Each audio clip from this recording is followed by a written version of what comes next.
Hello. Hello, everybody.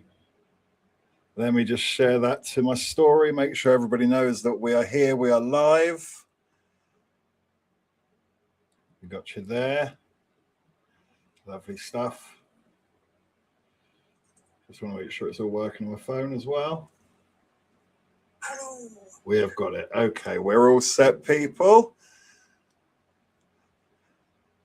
Hello, everybody. How are we all this evening? Thank you all so much for joining me on your Friday night. I hope you're well. Hope your week hasn't been too hard on you. We are about to watch some absolutely atrocious, dreadful, miserably yet hilarious horror movies based on our good friend Winnie the Pooh. I didn't mean to click that. My bad. We're on comments there. Sorry, it's been a while since I've been on StreamYard. I'm getting used to everything. I will give everybody 5 minutes. 5 minutes, do you reckon? Get yourself your drink, go to the toilet if you need to, get yourself some snacks. We're all set on this side. I would recommend alcohol, personally, for this crap. We're not sponsored, so I'll hide the banner, but we are all set with a few booze here, a few beers. We've also got some snacks that may come in handy later. It is a double bill, after all. We are watching Winnie the Pooh, Blood and Honey 1, swiftly followed by the masterpiece that is Winnie the Pooh, Blood and Honey 2. If you can hear a slight whirring in the background, I do apologize. There is a fan on a very low setting behind me. Believe it or not, this thing is hot. It's a full bodysuit. I don't know if the hood's going to stay up for the whole duration of the film. This flap is quite annoying. I think the point of it is so that you can do this with it. Hello. Ugh. I think it's meant to work like that. But anyway, I hope you're all well. I hope you're ready. I hope you're watching along at home. Let me turn the volume up. I had to turn the volume down because we haven't even pressed play yet. And just the music on the DVD menu, it's so annoying. It's the most generic, grinding sound you can imagine. So even just while this menu was on in the background while I was setting up, I had to mute it. I really had to. It was just doing my head in. There we go. Let's get it up to about there. How is everyone doing? We've got this all set there. Right. Hey, Sophia's in the chat. 500 if you keep it on the whole time. It might be a bit drenched by the end, but if that's a bet, I'll take it. Thank you so much for joining us tonight, Sophia. I hope you're well. I hope Rose as well. I hope the family's all keeping well. It's good to see you. What is it? It's 4 minutes past 8 o'clock over here in the UK. Thank you for everyone who's tuned in so far. Let's press play. I'm on the menu screen. I'm pressing play now. Okay, I'll press it again because that didn't seem to work. Oh, okay, we're having some issues. Why is it saying not permitted? That's confusing.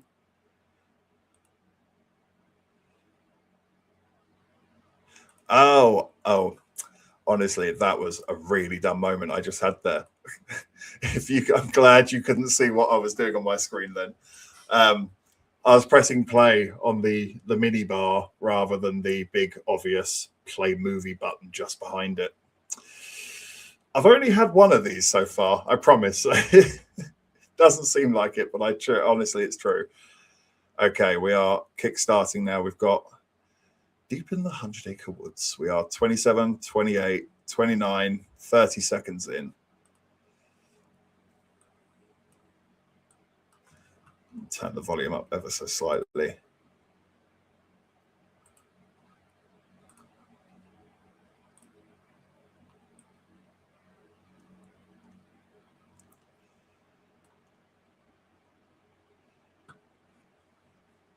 It's already off to a bit of a bad start with this animation style, isn't it?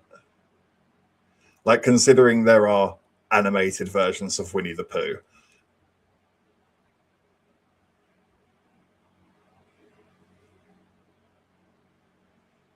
as many of you know, I actually like these movies in their dreadful kind of way.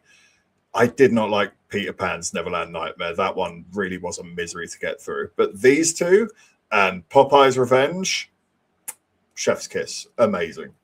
My only major complaint with them is that I still don't think they go far enough with it. They still need to push their tongue further into their cheek and take it the whole way. Full blown horror comedy. Ooh, my ears are all twisted. Sorry, it's messing up my headphones. They ate Eeyore.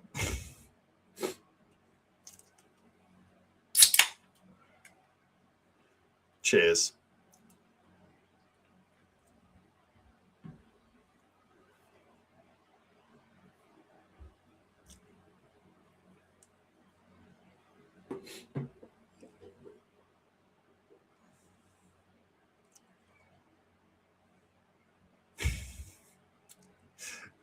Eeyore's grave has his tail stuck to it. See, I like that. That's kind of funny in a really messed up way.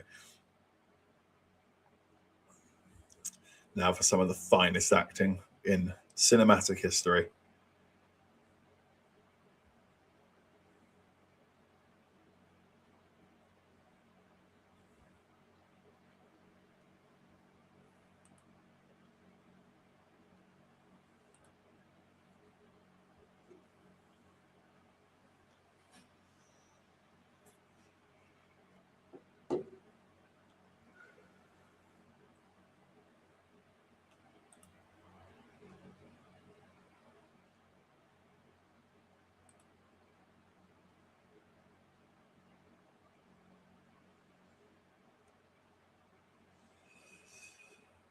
Oh, someone really said that this was the best take. Hey, Mike's in the chat. How you doing, bud? It's good to see you. Thanks for joining us. Hope you're well. We've literally just kicked things off in this dreadful movie. Eeyore's been eaten alive and buried. That was good. And now Christopher Robin's taken his date to the place of which his childhood friends were left abandoned. I'm sure they're going to welcome him back with open arms. Oh, yes, we do indeed, my friend. We're on them because we're going to need them for this double bill. This is, 3 hours in total of utter misery we're getting through here, but it's all going to be worth it when the Poohniverse comes out. Thank you so much for joining us tonight, Mike. Hope you're well. I'm definitely going to be relying on you guys in the chat to keep me entertained because this film is stiff at sometimes here. We're 4 minutes and 23 seconds in, and it's already like, ugh.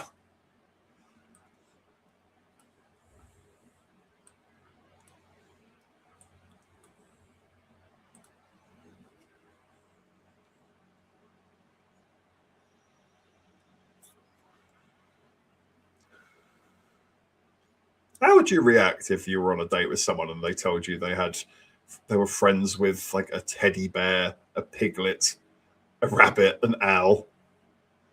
It's quite a lot for a first date. At least the second is a vast improvement. You have something to look forward to. Yes, it's a massive improvement. Tigger alone is worth the price of admission. How have these movies not won a Razzie? Well, honestly, if the Poohniverse is heading in the direction I think it is, I think that's the one. That's got to get a Razzie. That or an Oscar. It can only go in one direction or the other, that movie. I'm not sure what the release date is for it yet. I tried to look. It seemed a bit uncertain, but it seemed pretty confident it was this year.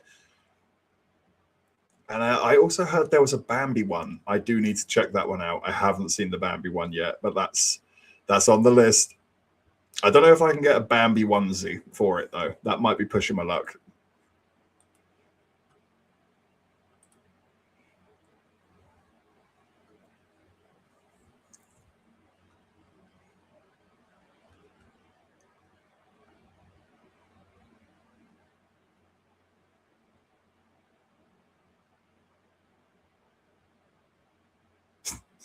Ah, Pooh.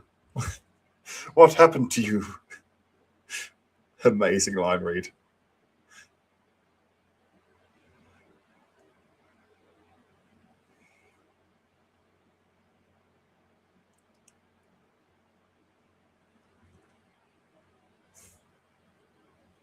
I don't blame her for being freaked out. I'd be freaked out right now.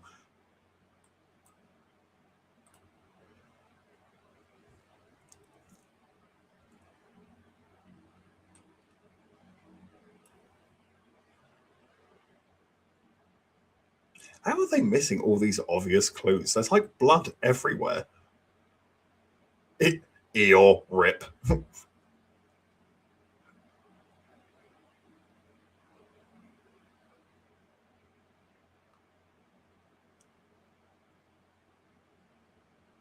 They're not exactly Sherlock Holmes, are they? Like the fire's still warm, blood everywhere. But they're fine. Everything's fine. They're going to be absolutely fine. I haven't seen Pooh Bear for 30 something years and properly abandoned him hard time, but he'll be fine with seeing us again. Christopher Robin kind of brings this on himself, really. And his missus, his poor missus.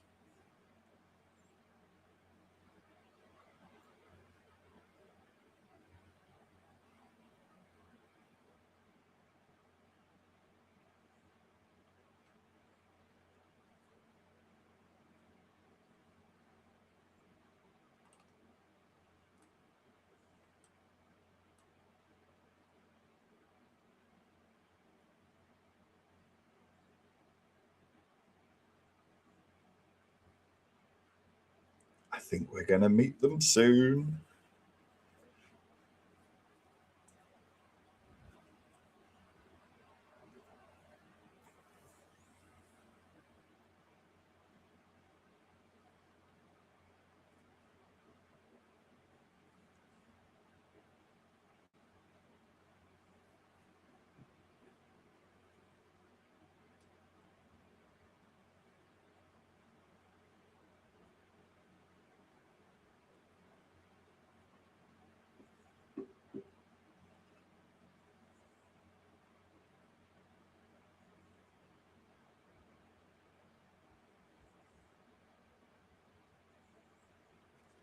I can't wait for the swimming pool scene. I've seen this movie twice before, and both occasions I was just howling with laughter. It's so badly done.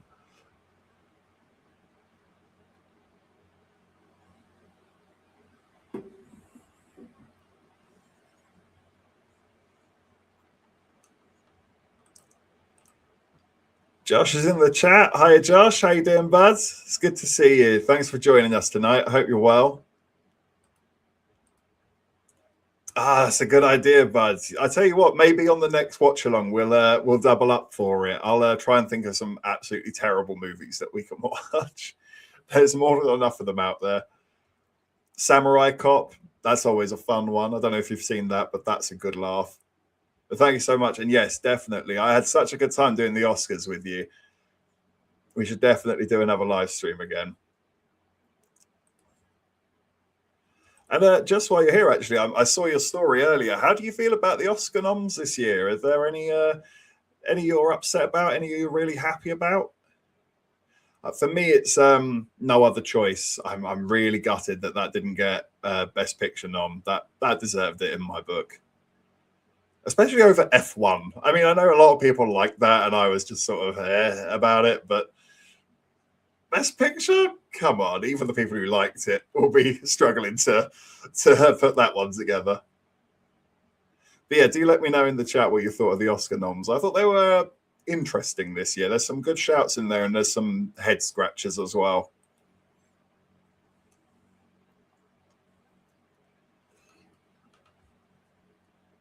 Uh-oh. No, Piglet, stop! He's literally choking her with a chain. Bad, Piglet, bad.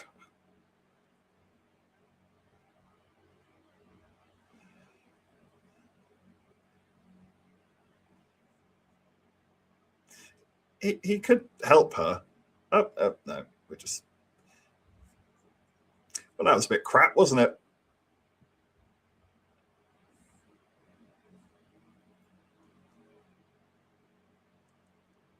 Yeah, the budget is stretched a wee bit thin here, I say. That was a shocking death. Shocking in all the wrong ways. That was dreadful. He just sort of stood there and watched and went, "No, Piglet, no, stop it, naughty Piglet," while he's literally choking her to death with a chain. Oh, he's so stupid. He's literally still thinking like they're fine. There's just something wrong with Piglet.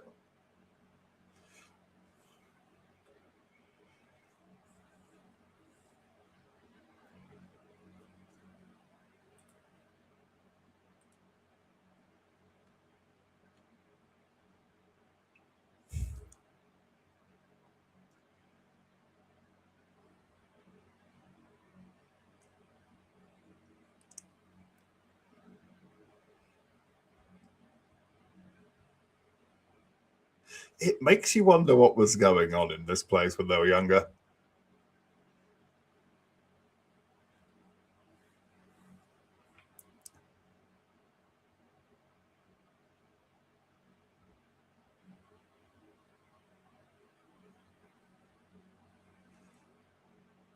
Hopefully this upcoming kill will be better done than the last one. I doubt it, though. Oh, God. Oh, God, it was even worse. Somehow they did it even worse. They just shrunk down and then it cut to an animation. I guess they ate Christopher Robin as well. Blood and honey. And Winnie the Pooh.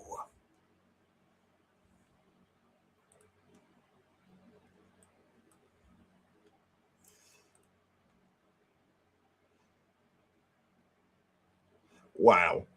Dreadful opening. We are in for an absolute treat here. It is very clear.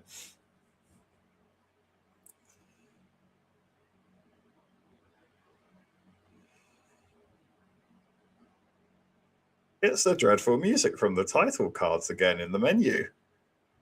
I have heard this over and over and over again. I'm so tired of this music already, and we're only like 15 minutes in. Thank you, everyone who's chimed in. Blimey neck. I really have only had one of these so far, but it seems not. But thank you, everyone who has tuned in tonight. Thank you so much. Thank you for leaving your comments. It's really good to see all of you. Please do hit the like button. Of course, if any of you are new, you know what to do. Hit the subscribe button as well. Invite your friends, share it out to people, all that good stuff. We really do appreciate it. It means a lot. Well, well, well, look who this is. Hello, Mrs. IMO. How are you, my love? I hope you're well. Which other beloved childhood franchises do you think would be good with a horror movie spin on it? That's a really good idea, actually. There's a few you could do, couldn't you? Aladdin, possibly. I'd like to see what you could do with like the genie, for example, and then you could have Iago messing things up as well. There's some interesting characters in there that could have interesting fun kills, but I don't know entirely how you'd play it narratively. Like, how would Jasmine fit into all of this, and Jafar as well? It's a ropey one, but it's more the genie I'm looking at going, that could be a cool idea, a killer genie. I don't know. What other ones are there that we could do, really? 101 Dalmatians would be messed up, wouldn't it? People just getting mauled by dogs. That's where my brain went for some reason. That's a really good question, Mrs. IMO, and I'm going to share it out to the rest of the chat. What would you choose as a franchise to have one of these dreadful horror slasher movie spins done on them? Because that's a really cool question. We could get some really fun answers from that. Thank you, Mrs. IMO. Mwah, love you. Thank you for tuning in, you darling. You're meant to be getting on with revision, but I'll let you off.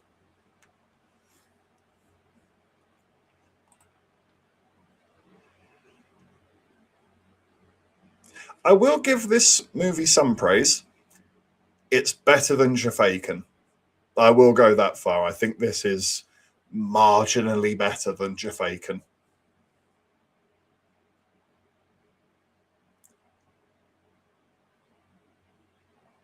I think I'd need paying to watch Jafakin again. That was rough. Even in getting some of the clips for the video that we cut together. Oh God, I couldn't even be bothered to watch it in that format.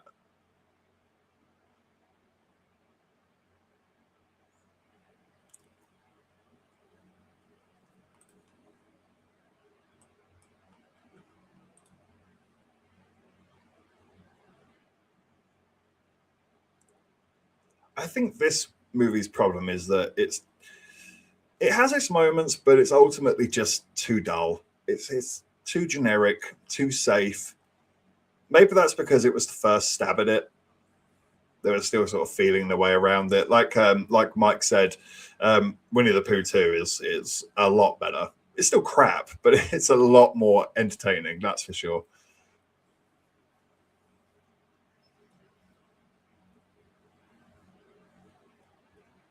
This dialogue was clearly shot after the fact, the way they've fitted it in over these shots here.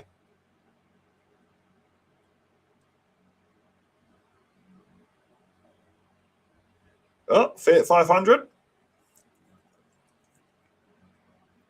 Next up will be Ugg boots.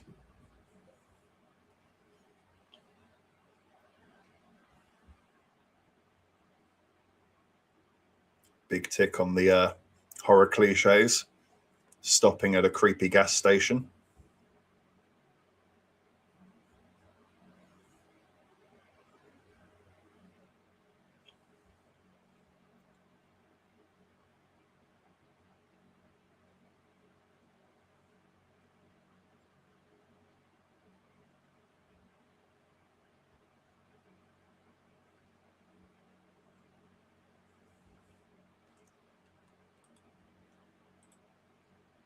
I love that. Evil fireman Sam. He doesn't put fires out, he starts them. I love that. Yes. And now I'm thinking Bob the Builder too, although what's he going to do? Throw a brick at you or something? I mean, all the trucks are at had personalities and stuff. Maybe his trucks go crazy. You get messed up by Scoop Muck and Dizzy and Rolly too. That's a really good one.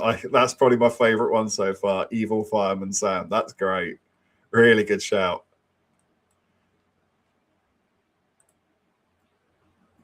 Brother Bear, that'd be a messed up version, wouldn't it? I mean, it is already quite a messed up movie, but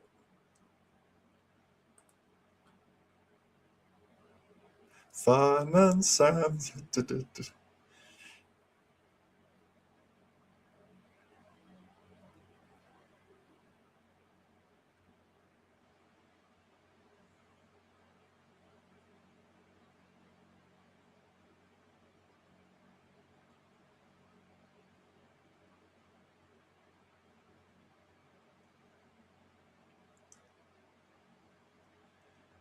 Ooh. They didn't even bother to put the jump scare music in. That's how crap that was.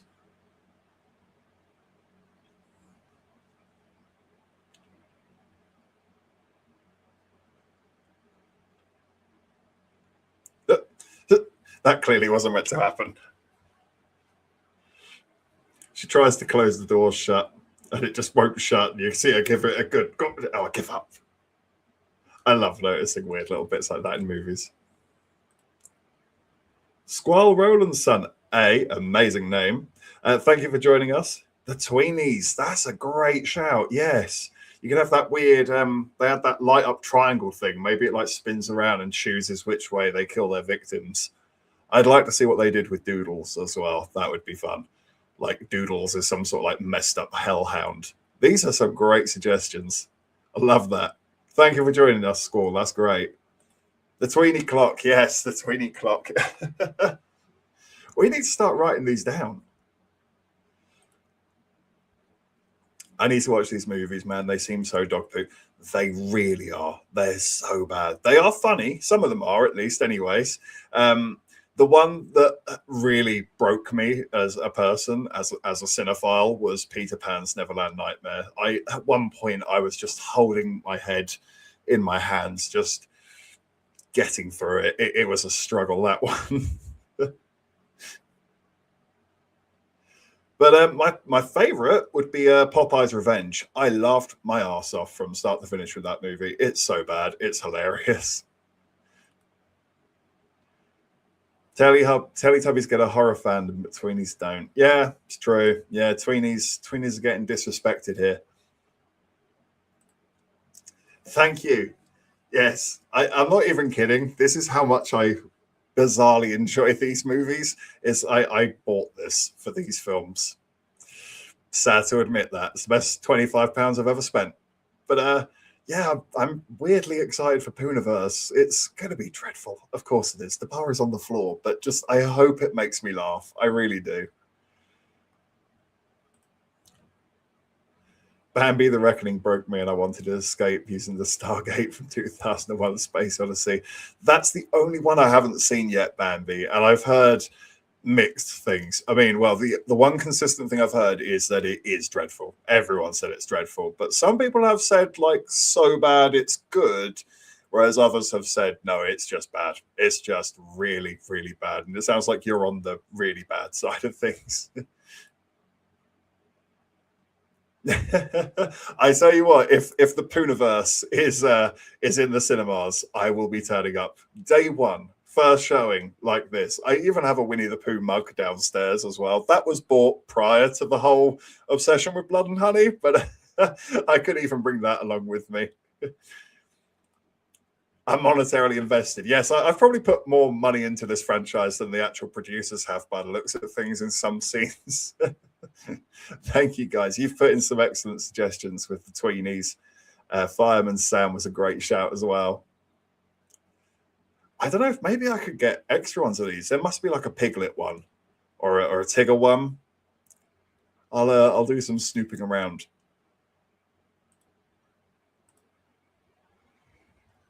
What if they did a horror version of Spirit Stallion of the Cimarron? Oh my God, that's a real throwback, that one. God, I completely forgot about that movie. I vaguely remember it. The animated horse film, if I'm remembering correctly. I remember it being quite good, but it's been about 15, 20 years since I saw that. That's a real throwback. But that would be fun. I do like these weird sort of mashups. I watched The Secret Agent today, seen all of the Best Picture noms. It was brilliant. The Secret Agent, I actually haven't heard much about that one. Like, until I saw it was nominated, I was sort of like, don't know that one, but it'll be added to the list, that's for sure. Pardon me. There is like one or two on there that I need to catch up with. Oh, I've been talking so much that I didn't realize we're having a kill session now. Someone's getting their head bashed in. Best kill of the movie so far. That's for sure.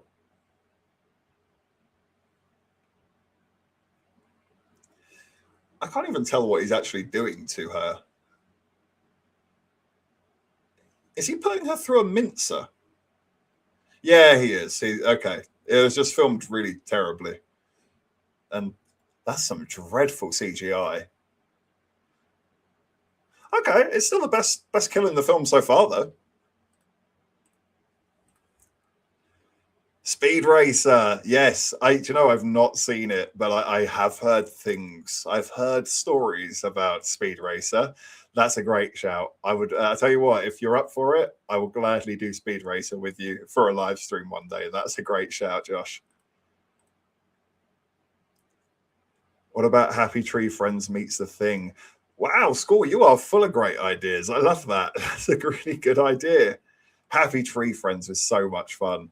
Mrs. IMO, I think she might have to correct me in the chat, but I feel like she had never seen it before, and I had to show it to her, and she was like laughing her ass off at it. I feel like that's right. I feel like I'm now going to get a comment saying I have seen it. I don't live under a rock. Got a lot of time for Happy Tree Friends. That gave us loads of laughs in my early teens.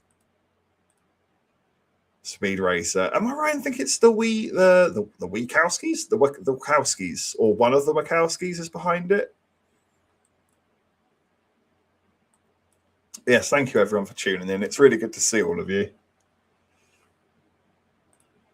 You're keeping me entertained with these god-awful, dry, generic characters who can't act to save their lives. It is the Wachowskis, and it's unironically their best film. Okay, it's got a bar now. It's got to go past that now. Is it? Am I right in thinking it was a manga originally? There's like a cartoon. I know very little about it, to be honest with you, except for the actual film and some of the stories behind it.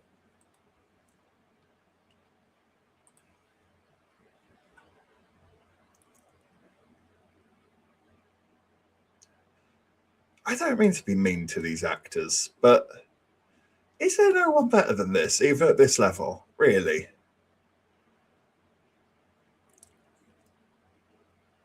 Like, I went to school with some sort of drama kids, nothing over the top, but I honestly think some of the kids I went to school with that did drama and didn't make a successful acting career of it might be better actors than some of the people in this film. This main lady in particular, I'm sorry, love, I hate to criticize you so harshly, but every line read, it is a line read. I thought it would get better, but it just never did. Really? That's the best we can do? I head to the curtains.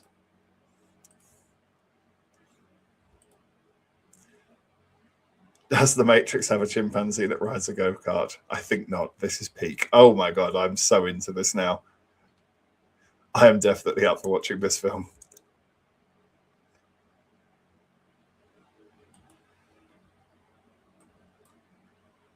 The truth is, there is no chimpanzee.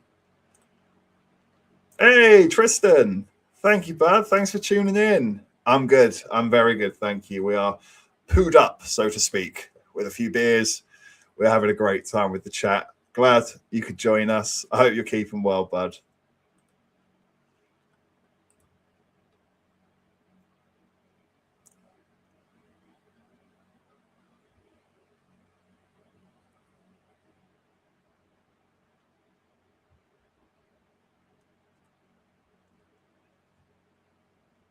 Is that meant to be like some shots in this don't actually give you the information I think they're trying to?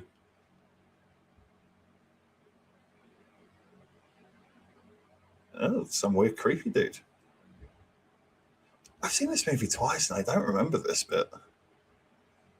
Oh, a little bit of the naughtiness happening there. Let's return to the chat. How do you feel about F1 getting a Best Picture nom? That is probably the one that has stunned me the most because I know some people liked it. I thought it was a very middle of the road movie. There are some nice shots in it, and there's some good performances like Javier Bardem and stuff. So I'm not mad at it. Maybe getting some nods here and there, but for Best Picture, yeah, that one seems like a bit of a stretch for me. Especially when there's films like No Other Choice that didn't get the nod, which that one hurts my soul. That does. Andy, good to see you, bud. You've watched the He-Man trailer way too much. It pleasantly surprised me. I was not looking forward to that film. I had no expectations for it whatsoever.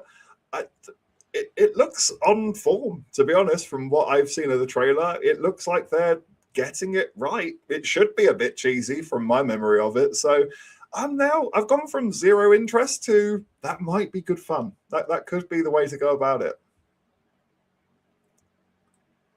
Thanks for joining us, Andy. I'm pooed up. IMO Reviews 2026. Put it on the headstone.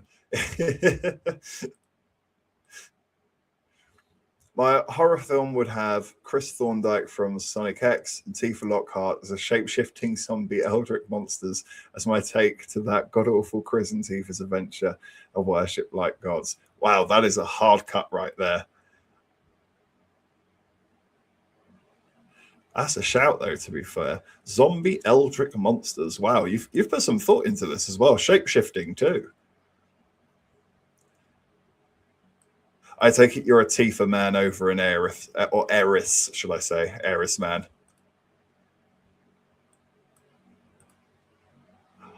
It didn't, did it? Oh my god, did it really? I didn't know that. Avatar did it really get a nod for costume design? That's actually left me a little bit speechless. I can't believe that. If that's true, that's insane. That's hilarious. the whole thing's bloody CGI and they've given it bloody costume design. That's the funniest thing I've heard all day. That's so good.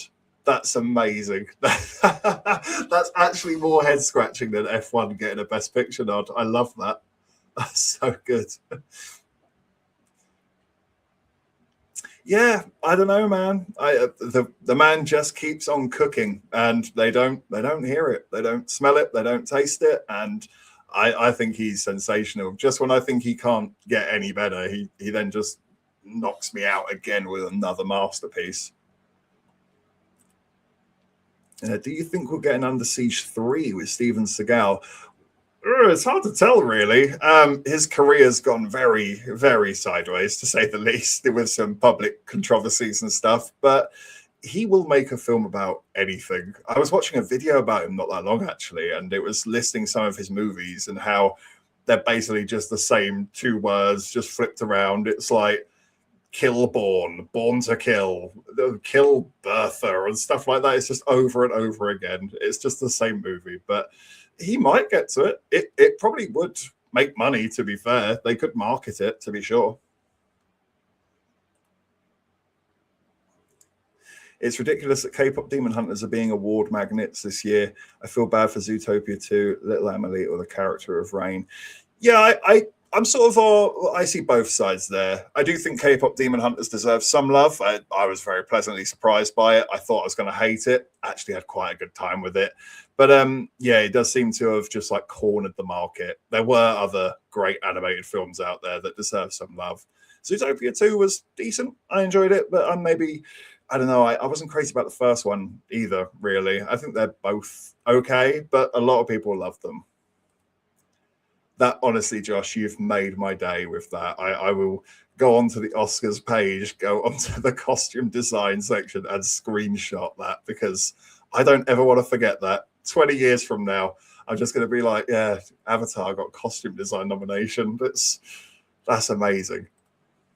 An Aerith man. Nice. I am also, well, it's weird. I got to be honest. My first playthrough, I was an Aerith man, and then when I learned about, I forget his name, Zach, I sort of transitioned to being a Tifa guy. Yes, my film would be written by Chris Stuckman. The ending of Shelby Oaks is amazing. Chef's kiss. I was bewildered in all the wrong ways watching that ending. Kate Hudson got nominated. Wow, really? I need to have a closer look at some of these. I knew there were some head scratches in there, but yeah, Kate Hudson. Urgh. That's a bit of a weird shout. Notice that there's a Piglet horror free on Amazon. Is that any good for fun? Have we got another one added to the list? We need to do some research here, Andy. I was not aware of a Piglet horror movie on Amazon Prime. I will do some digging for you, good sir, and I will get back to you. What Seagal needs is another contract with Warner Bros. That might save his career. Yeah, I don't really get it, though, is the thing. He might get something with like a smaller budget company, maybe. There's always like people like redemption arcs and stuff like that, comebacks. I mean, it's not the same, but you think about Brendan Fraser and how everyone's hyped to see him again. You know, maybe if he kept quiet for 5 years or so, I don't know if he's got 5 years. He is getting old, to be fair. But if he kept his nose down, still the wrong terminology considering his addiction, but if he keeps quiet for a bit, maybe he could come back in like, I don't know, Expendables or whatever they're doing next. But I do think that's a shout, Tristan. I think if they were to ever put Seagal back out there, that would be the way to do it, is to do an Under Siege 3. She got nominated for Song Sung Blue somehow. What a mess. I didn't get around to watching that. I saw the trailer and I thought it looked really cheesy. It looked like a bad version of A Star is Born, like the country version of A Star is Born. Yes, Piglet is 100% being added to the watch list.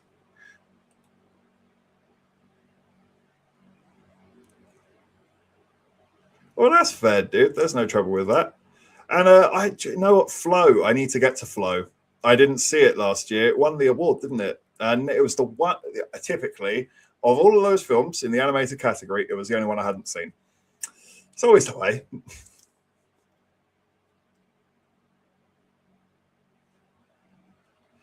God, this film. It's so bad. We have now just got this lady taking nudish selfies of herself in a hot tub. The only reason this is sort of the good part is I'm pretty sure there's a really funny kill coming up in a minute. That's kind of all this film is good for. There are some funny kills. Like, oh, there he is. A little bit of Pooh Bear.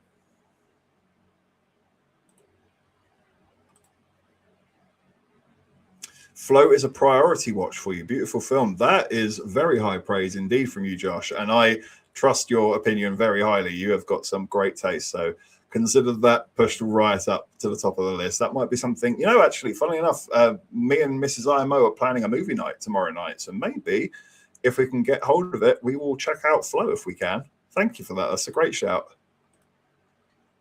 Flow is better than both of them. There's two now that's really singing Flow's praises. Okay, I think we might be checking out Flow tomorrow by the looks of things.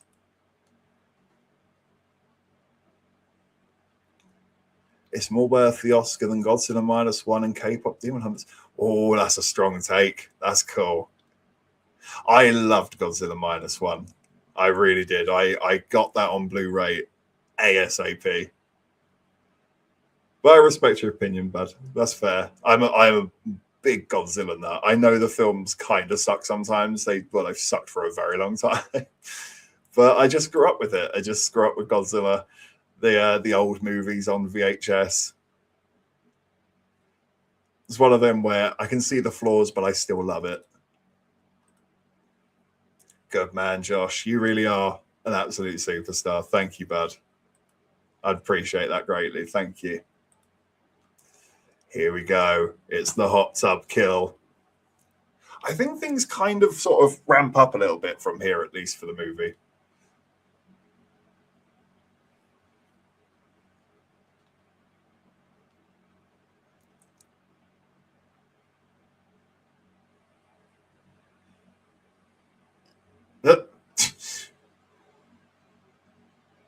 Yeah, it's really crap. Oh, and it was just over. Okay. I remember that being funnier. That was just bad. I remember that being funnier the first time I watched it. Oh, maybe it's because it's not done yet. That might be why. Oh, I'm forgetting this part. It does indeed, yes. There's a sequel coming out this year, and I'm very excited. I cannot remember what the release date is, though, off the top of my head. I don't think they've put out a trailer yet. They've just put out a poster, and even the poster is not that revealing, to be honest. I call the dog character from Float Jack Shadow, named after Jack from Beastars, and Shadow from Homeward Bound. Oh, Homeward Bound. Proper childhood classic film, that. The bit where he falls in the train tracks, honestly, turns me into a whelping mess every single time. I cannot cope with that bit there. I really can't. I think we're about to get... Is it going to be a good kill, or is it going to be another bad one? It's weird to see Winnie the Pooh driving a Subaru. Oh, sorry, my bad. A BMW, even.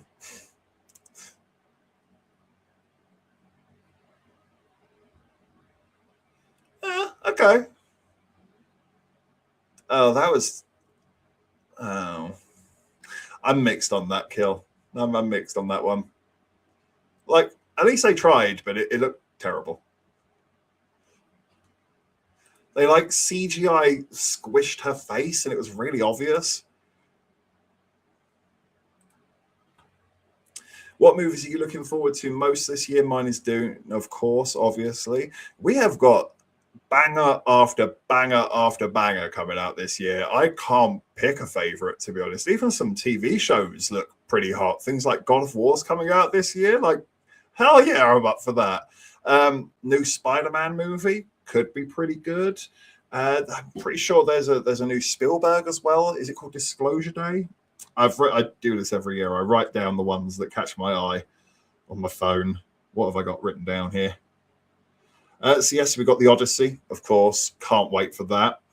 Avengers Doomsday, which I'll watch it, but I can't say I'm excited for it. Dune Part 3. Send Help. Looks like it could be interesting. The Bride. Werewolf. That one's got a big star next to its name. Ready or Not 2 could be fun.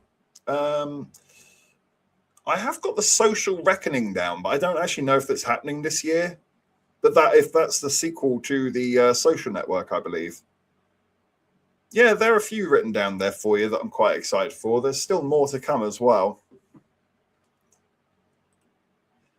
The whole budget went on the BMW. That's what Winnie the Pooh's been up to all this time. He's been getting his car on finance. What's your favorite Gary Busey film? Bit of a generic answer, but Predator 2. He's actually really good in Predator 2, and Predator 2 doesn't get enough love. It's every bit as good as the first one. They're both great films. It'd be so funny if he drove a Beetle. Yeah, the size of him, he'd barely fit into it. Or one of those, I forget what they're called, but the motorbikes with the little side wagon. You got Piglet on the side there. School is excited for Dune, Mario 2, Michael, Toy Story 2, Hoppers, Spider-Man, Avengers Doomsday, and Odyssey. Great selection there, yeah. It's Michael. Is that the Michael Jackson film? I think I remember hearing about that last year. I avoid anything Godzilla related. To be honest, the way the last movies have gone prior to -1, I don't blame you. Doomsday looks cringe. I agree, bud. It's I don't like the way they've gone about it. The way they're just selling the cast rather than the story. And they keep on putting out these little teaser clips, and I'm worried that like I have to do all of this homework and watch all of these clips because they're just not going to bother to tell me in the movie, you know, a little bit like a mini TV series that I have to watch before the film.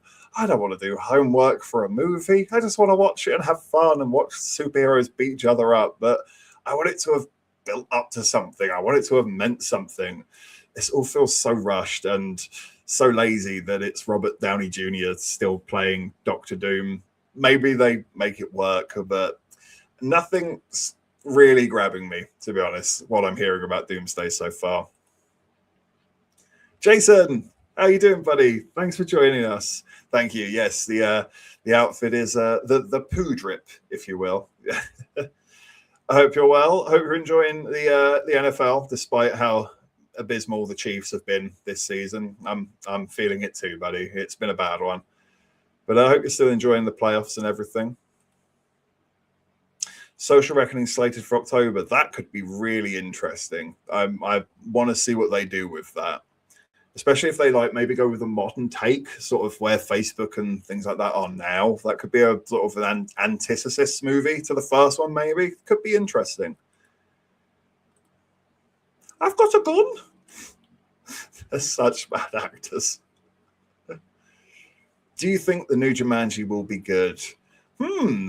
I don't know, to be honest. I haven't heard anything about it. I don't know what the cast is or who the director is. Are they going down the same route as the Dwayne The Rock Johnson and Jack Black and all of that again? Because I could take or leave those movies, if I'm being honest with you. They're harmless, but they're not great. Yes, the Michael Jackson film. That could be a good one. I'll earmark that. Doomsday is going to be part 1 of a 2 cameo film. I completely agree with you, Tristan. Yeah, I think that's what this is going to be. It's going to be big superhero entrance after big superhero entrance. A lot of explaining the plot to people. Yeah, I don't know. I'll still check it out. I'll still give them the benefit of the doubt. They might surprise us. Josh is excited to see The Odyssey, Dune, I Want Your Sex, I Love Boosters, Werewolf, The Bride, Nirvana the band, the show, the movie, and The Mummy. I heard really good things about Nirvana the band, the show, the movie. I heard it was really funny. That might be added to the list eventually. We might get to that one. But there's some great films being thrown out there. I think we're in for a banging year. I really do. There's great films listed for 2026. Last year disappointed me a little bit. It's nice to see this year sort of firing back. It's a swimming pool scene. Yes.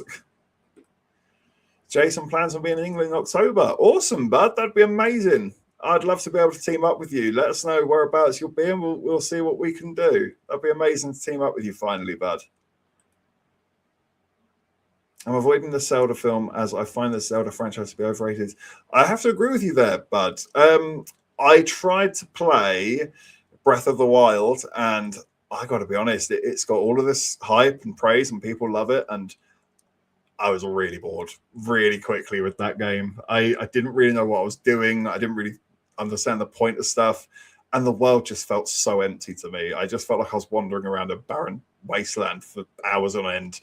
It didn't do it for me personally. I love this bit with the swimming pool. It's so stupid. I have no idea what's going on. He sort of wanders around her with a chain, and then he gets in the pool anyway. The world's slowest chase commences. Slow down. I can't walk fast in the swimming pool. Why is he swinging at? She's nowhere near him. Yeah, this is bafflingly crap. This is amazing. Who filmed this? Good Lord. He's just pommeling. Yeah, I'm with her. She looks confused. I'm confused. He's just swinging a mallet in the swimming pool at nobody. Oh, he got her. Got her that time. 8 swings. 9th one was the winner. I think he missed with the 10th one. And the 11th. He's not good with that mallet, Piglet.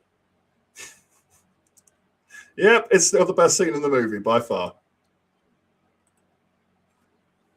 Chef's kiss. Beautiful. Amazing stuff.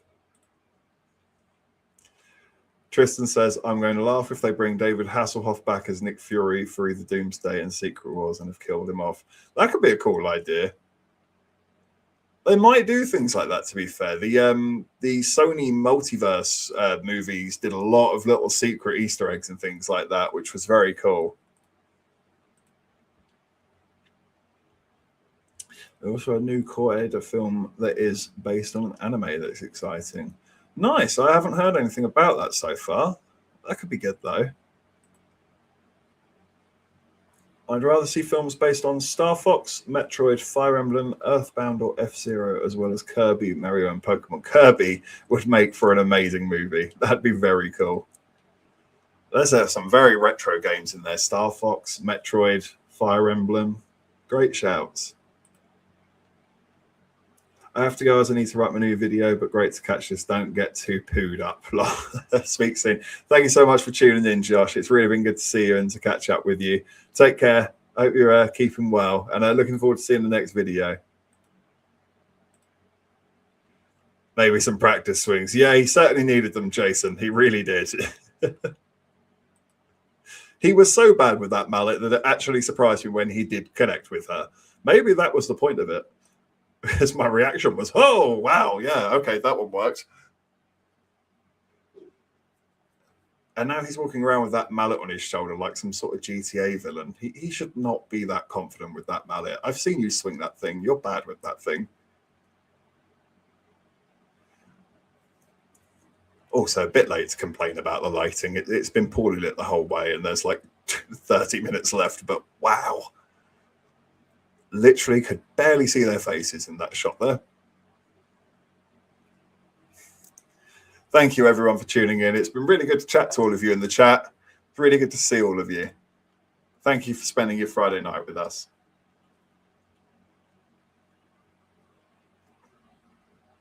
Well, that's just rank.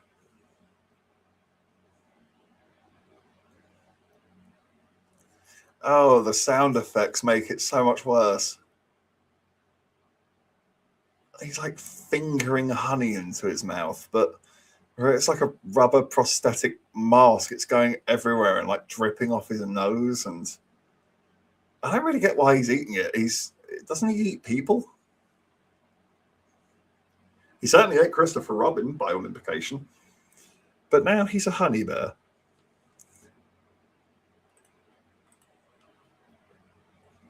See films based on Sly Cooper, Spyro, Final Fantasy, Metal Gear, and Soul Calibur.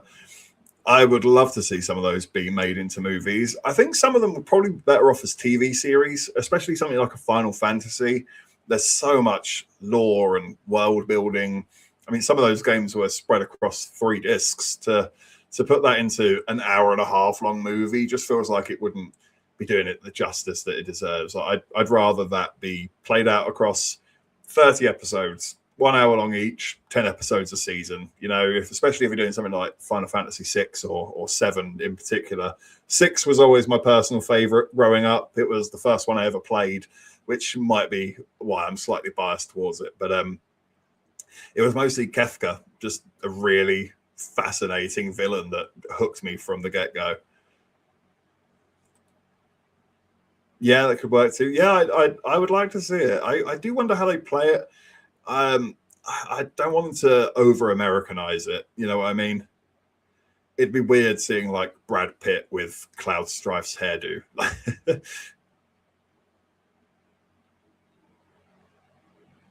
think they need to find a nice sweet spot with it if they can.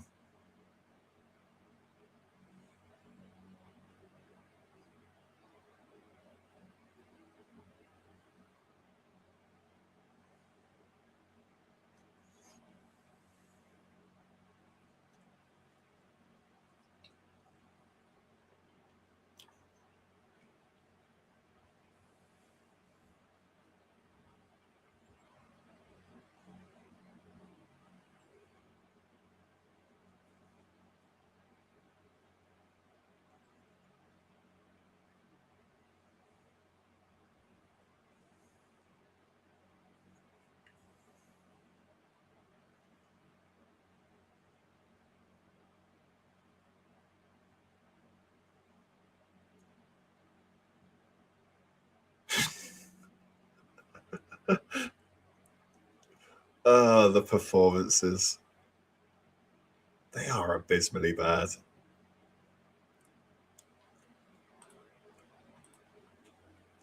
If I was to do a Simpsons jab at Zelda, I would have Homer strangle Toon Link and Midna, Twilight Princess until her eyes pop out. I haven't played that many Zelda games, but the ones that I have played, I have really struggled to connect with, and they've often become quite churlish towards the end. So I'm just sort of doing it because I feel like I have to. But personally, for me, Breath of the Wild, I really don't get the hype of that game. Unfortunately, I'm sure there's people out there who love it, and I'm driving them mad right now by saying that. But it's not for me. I was so lost, so bored. And also I found it was hyper realistic to a fault. When you're climbing up a cold mountain and you have to be by a fire like every 5 seconds, it's just a bit like, okay, it's just not fun anymore.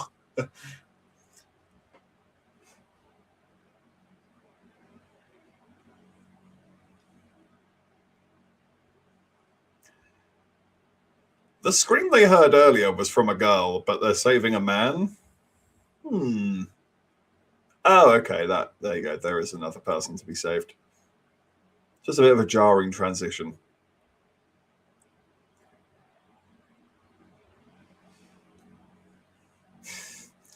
His accent changed 3 times in that.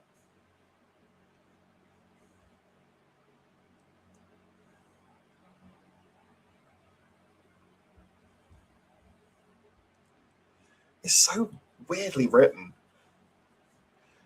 So they save a guy from near death and then they just abandon him where they found him anyway. Might as well have just left him hung up then, really. Take him with you, surely.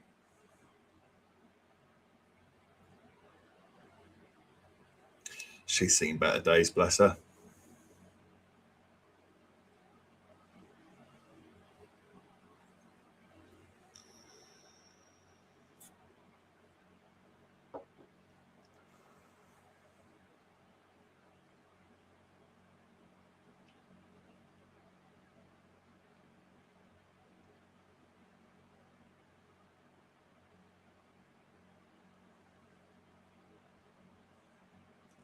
pig, half bear. What, each or together or?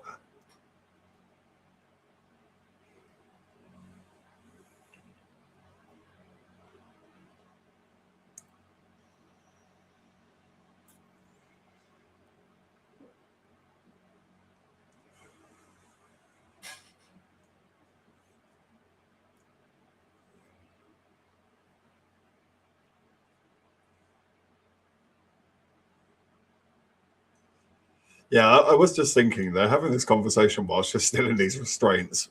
Maybe get her out then, have the conversation.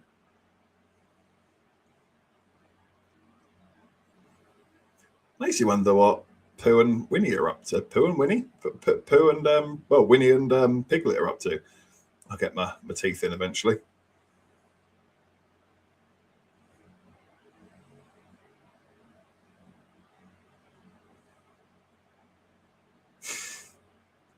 That's a weird reaction. Oh. She can't be that surprised, right? Like, she knew she was being tortured, and now she's surprised by how she looks. Like, surely it was hurting and bleeding? Like, how can you be a bit stunned? I don't get that.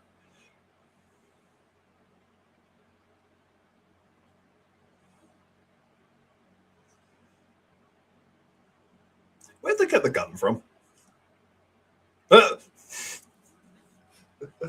Yeah, that'll get him. Piglet, where are you? Where are you, Wabbit?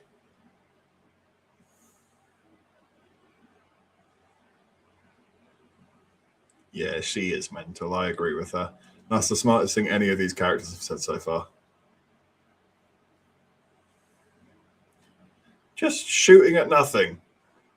Oh, here he is. He's just come back from a big shit. He really did pop into frame like he's just come back from the loo. Piglet in chains. The sister band of Alice in Chains.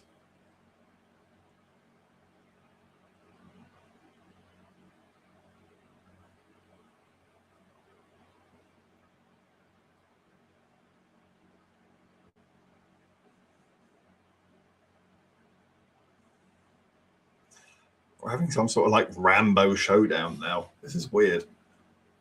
It's kind of fun though.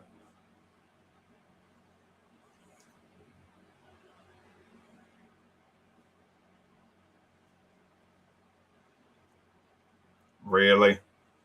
The gun's empty. And now there's Pooh Bear. See, they could have had a cool character arc there. They could have brought her back in the sequel and she like hunts them. But no, we're just going to kill her off.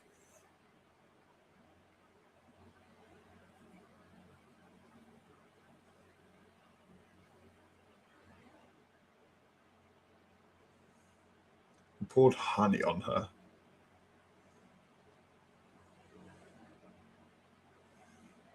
Again, can barely see what's happening. I think Piglet's eating her? I think that's what's happening, not sure.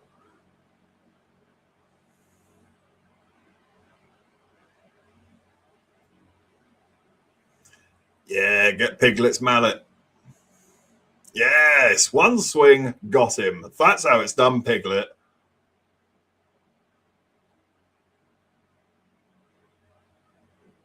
Huh. Did Pooh Bear just punch at fire? Yeah, he's kind of like wafting it. This is bad, isn't it? Good Lord.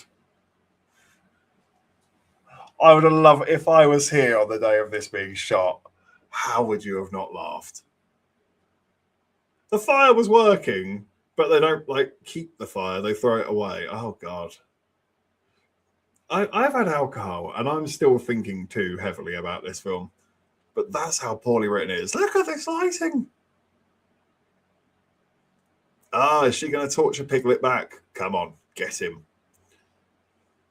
That was a bad punch, but go on, try again. Still a bad one.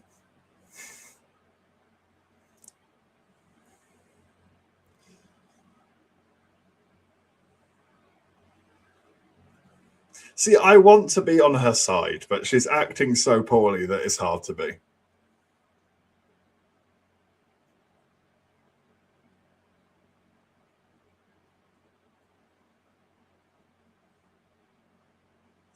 Oh, sorry, I put my night vision goggles back in again because I can barely see anything.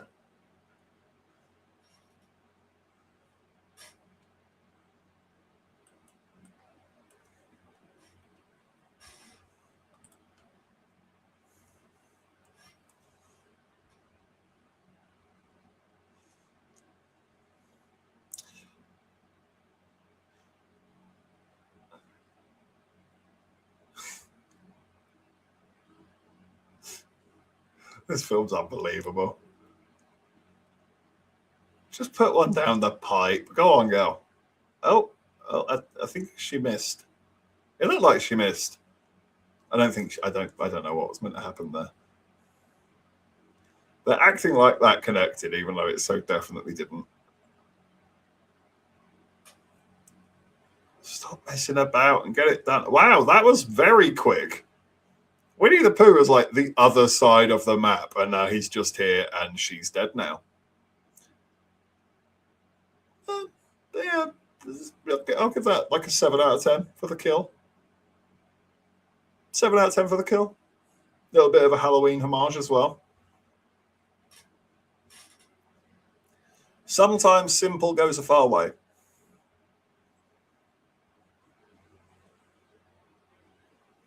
They got to call it with the CGI blood, though. Like, it's so obviously CGI.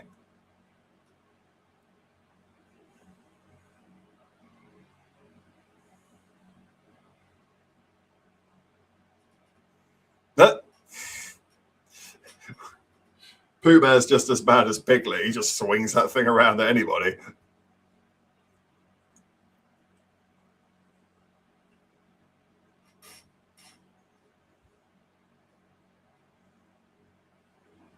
He's back in the BMW.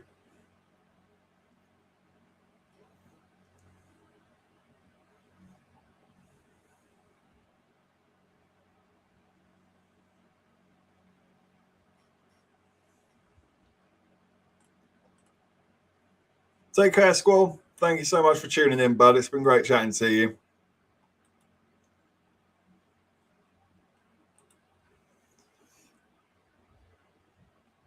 Just another 15 minutes left of this first outing of misery that we've put ourselves through. It does definitely pick up as it goes on. There's funnier moments as we get into it, but still not great.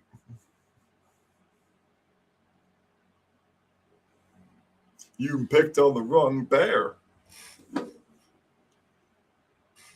think he's about to mess these people up big time.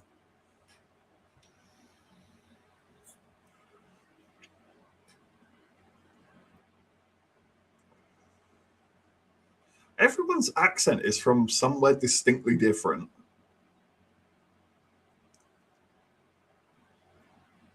He sounds like a Californian surfer dude. The other one sounds like an Australian. She sounds like she comes from Huddersfield. Everyone's just from all over the place.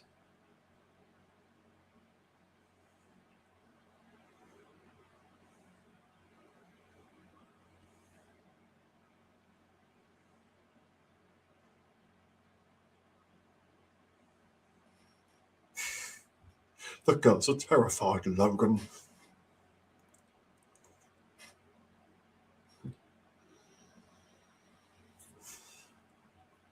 See, on this occasion, I'm on Pooh Bear's side.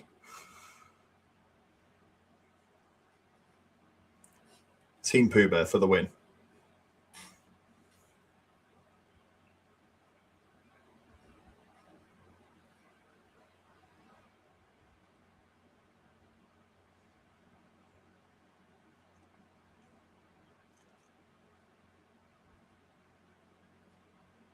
It's so tense. What's going to happen?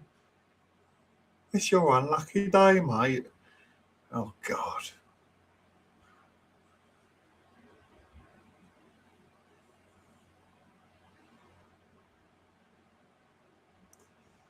Oh, God. That is so bad.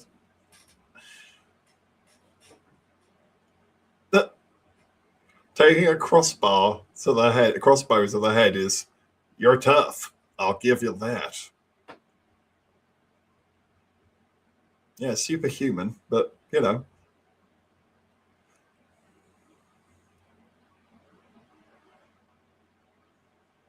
What have we did? What is that face? Why are these? Oh, God.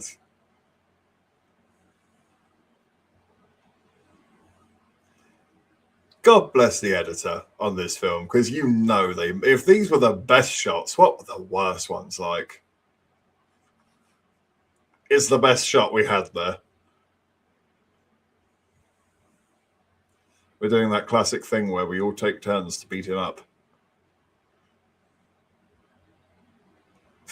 And you repeat the same sound effect every time he gets hit. Dump, dump, dump, dump. My turn. He's going to start breaking heads and all sorts now.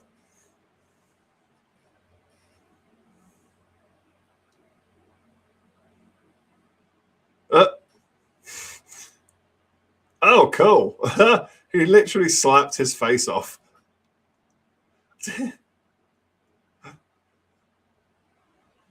Apparently, you can slap someone's face literally off their face. Great. Love that. That's brilliant. Here goes your arm. Oh, your hand even. He just karate chopped a man's hand off. And there goes his head. The weird guy is no longer.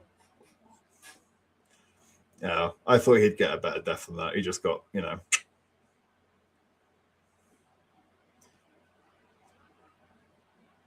That's amazing. He just like sent the bees. Didn't, oh God, maybe I was too drunk the first 2 times I watched this movie because I don't even remember him doing that. But he can send bees at people. Love that. Amazing superpower. Very Bioshock.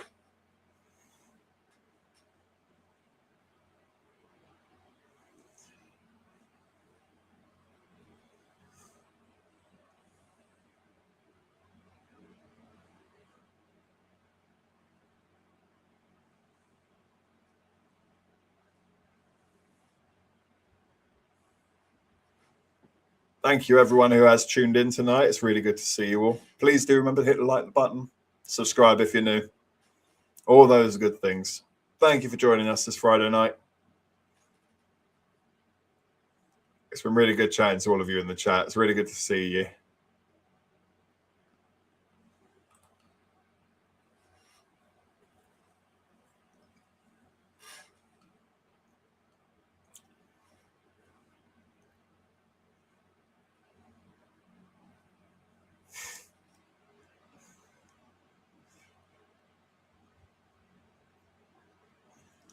Go on, Winnie.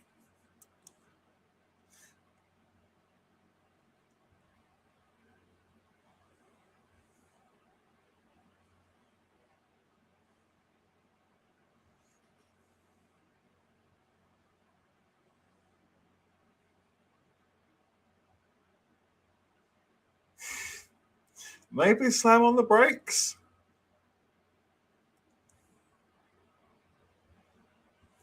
There we go. She finally figured it out. I only did that for 5 minutes, far too long. I very vaguely remember how this ends.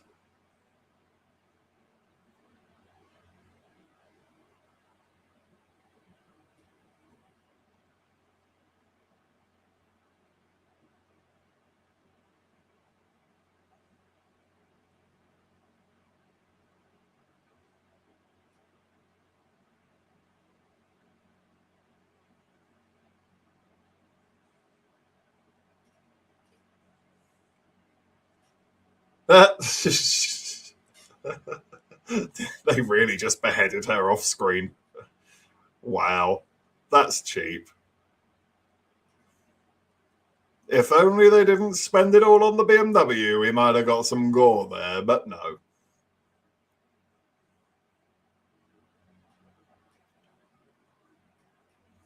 Oh, love, just make a run for it, to be honest. I'd grab the car keys, put them between the fingers, you know, like a punching knife sort of thing, and just belt it into the woods, personally.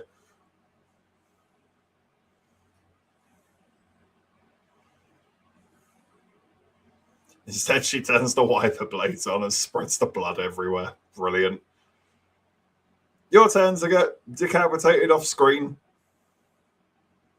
Probably should have run for it, like I said.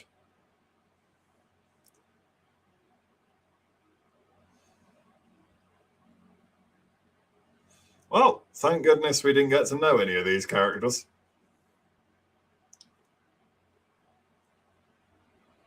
Uh-oh.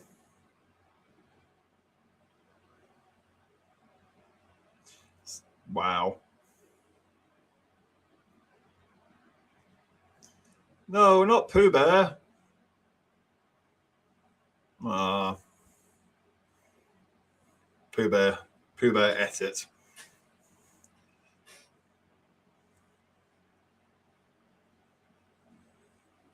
A Ford Taurus just took him clean out. But he ain't done. He can't be done. Second movie.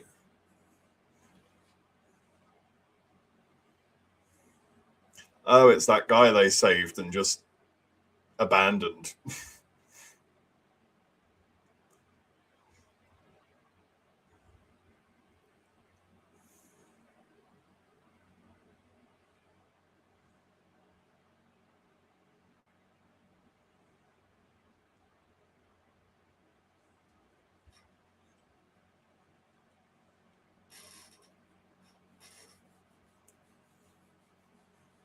He's so sad about Pooh Bear.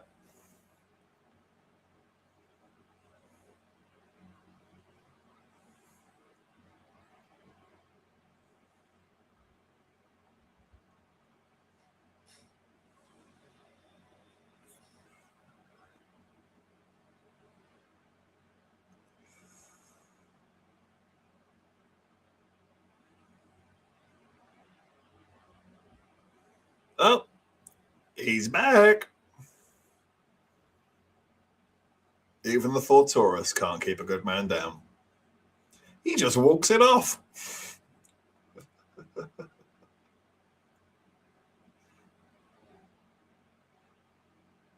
Oh, really? That crash that was like at 80 miles an hour, he just shoves the car off him. Crack on with it. He's fine.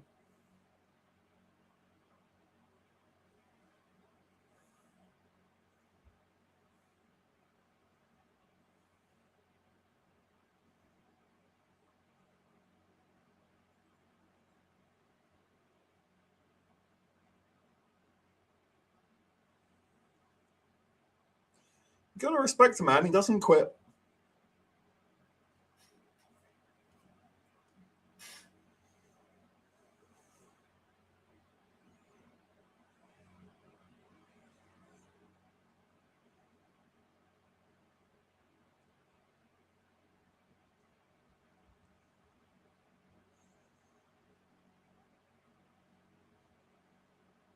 Chrissy Rob's about to do a sacrifice.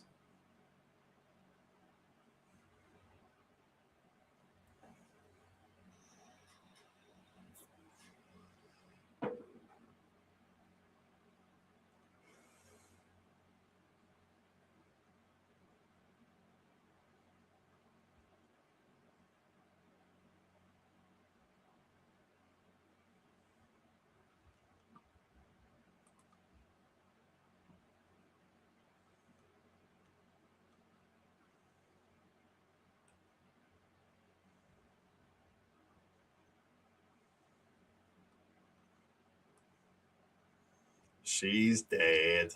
She don't make it.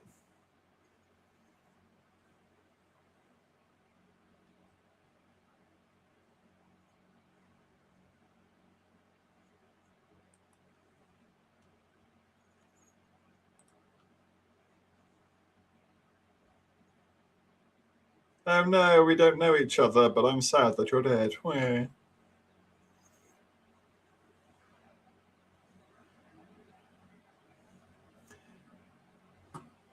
Character arcs would have gone a long way in this movie. These moments would have meant something. Instead, it's just like, character B dies in character C's arms. Very sad. While Pooh Bear just stands and watches. Like, what is this? What is this sadness and empathy you show?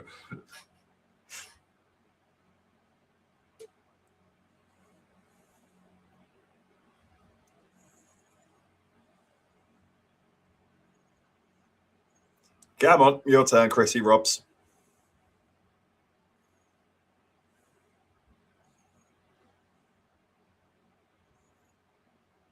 Oh no, he's getting in some extra rounds on the one that's already dead for some reason.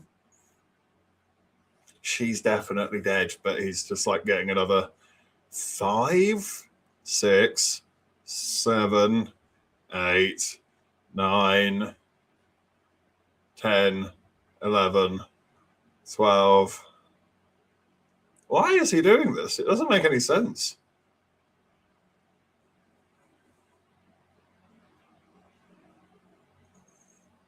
Just needed to get another 12 stabs in.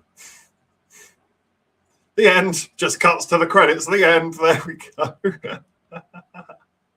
What an amazing way to finish. Love that. That's great. Just the end. See ya. Bye. He's tenderizing the meat. It was tender, all right. That's for sure. After all of those full swings with the mallet. Wow. Wow, wow, wow, wow, wow. What a movie. What a film. What can I say about it that hasn't already been said? Well, I'll say this. It's still crap. Still really crap. Still very little to praise. It's not the worst thing I've ever seen. It's like probably the best praise I can give it. And there are some moments that are still funny. The swimming pool scene is still really funny. And I really enjoyed that cut to black there ending that just comes out of nowhere for no reason. The additional 15 stabs on somebody that's definitely gone. Oh, wow. That's a 10 out of 10 masterpiece. Absolutely magical cinema. Several scenes are so dark. I don't know what's happening. And this isn't a pirate copy either. This is full-blown DVD. And even in the DVD, I can't see what's happening in some shots. Crazy over-reliance on CGI blood when blood packs exist, or, I'm sure you could have just put some cranberry juice in someone's mouth and made them dribble it out that way rather than this stuff that's so obviously not real. It moves too quickly. It's not connecting correctly. It's so weird to look at. Music is generic. Characters they really are just character A, character B. I couldn't tell you a name apart from Christopher Robin. I couldn't tell you a character in this. They're all just the girl with red hair, the girl with brunette hair. That's as far as the characters go. And there are opportunities to have some depth and character, like that girl who was getting tortured and then gets set free. She could have been a running character through these movies where she's like becomes a hardened Sarah Connor type, if you will, who hunts them down. I'm not saying she's got to be like the hero who saves the day, but she can be this sort of Van Helsing side character who pops in and out of them and helps the good guys out, if you will. But no, she's just going to be tough for 2 minutes and then fire a gun and find out that it was empty anyway. Genius. Probably should have checked that before you went out there swinging a gun around. Why are they making another Jumanji film? What happened in the first two? I forgot. Yeah. Well, I think that's the problem, isn't it? They are really forgettable movies. They're so sort of just fine. They're just the epitome of that'll do. That was okay. I don't think we need one, but it'll make money. Most things with Jack Black, Kevin Hart, The Rock, they usually do. Well, first movie is over. So if any of my good viewers would like to take an opportunity to take themselves to the toilet or get themselves a drink or any food or anything like that, I'll give you a couple of minutes to do that now while I have to switch over the DVDs. I may also quickly run to the loo myself and set out a new drink because I think I'm pretty much empty on that one there. So if you do need to do any of that, this is a good opportunity to do it. I'm just going to switch over these DVDs, which might take longer than you think, because last time I tried to do this, the computer just sort of freaked out for a minute. It did it eventually. Yeah, it did it this time. Okay, that's promising. That's promising. Last time it had me sitting here for like a full 3 minutes with just nothing happening, and then eventually it ejected. One down, one to go. Here we are, Winnie the Pooh. Absolute beautiful movie. How this didn't get nominated for an Oscar, I will never know. Beautiful piece of work. Absolutely incredible. Thank you so much, Reese Frake Waterfield, I believe is the director's name. You have absolutely blessed us with these magical pieces of work. I'm so grateful. And this one, he's got a flaming chainsaw, so that's going to be good. Let's get into it, shall we? Let's get Winnie the Pooh, Blood and Honey 2 underway. Now, I've only seen this one once, I think.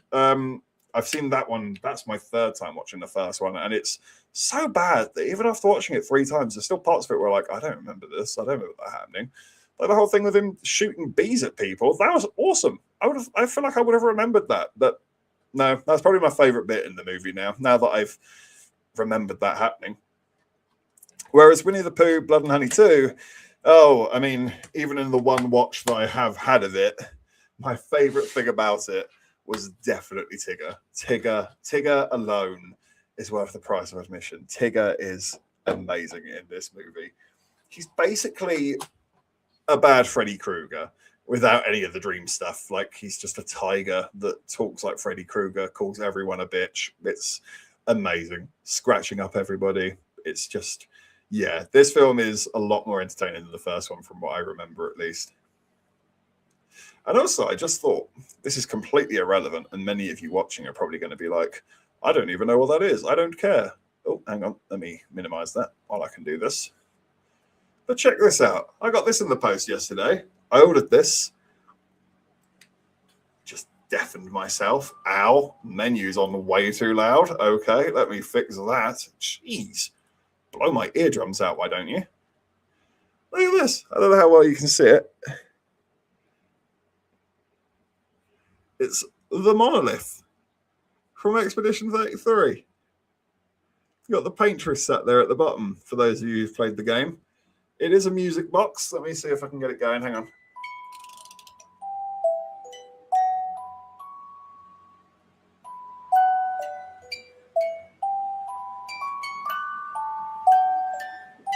It's beautiful, isn't it? That'll finish. I only spun it a little bit. Sorry if that's annoying anybody. There you go. It's done its thing. Yeah, I love that. So that needs a big shout out to Mrs. IMO's sister, who also played the Claire Obscure Expedition 33 game when it came out, and both of us were playing it at the same time, often having a chat about it when we saw each other. Have you done this bit? We both platinum trophy hunt at the same time as well, so we're often keeping up with each other's progress in that regard. And she found that online and said she was getting it. When I want one, and I went, hell yeah, send me the link, I'll order it. And that was all the way back in June last year. And it finally arrived January this year, right? We knew it was a pre-order. We knew it was a long wait, so that's fine. It came with other bits and pieces too. So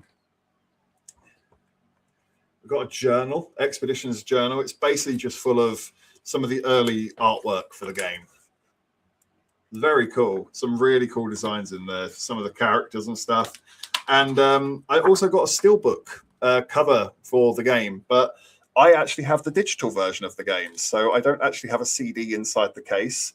That now just means I need to go and get a physical copy, so that steelbook isn't just pointless. But yes, I'm really happy with that. That was well worth the wait. I'm really happy with that. I'm just showing off to any of you other gamers in the chat there. Nice paperweight. It is a very nice paperweight. That ultimately is what it's probably going to end up doing if I, in the summer when the fans are blowing and everything, and I need to be copying notes and everything. That's exactly what it's going to end up doing. Probably the most expensive paperweight I've ever bought. Right, let's see how we're doing with this DVD.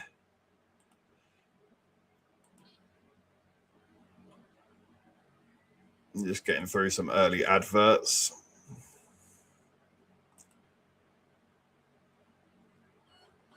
I will give you all a countdown before I press play.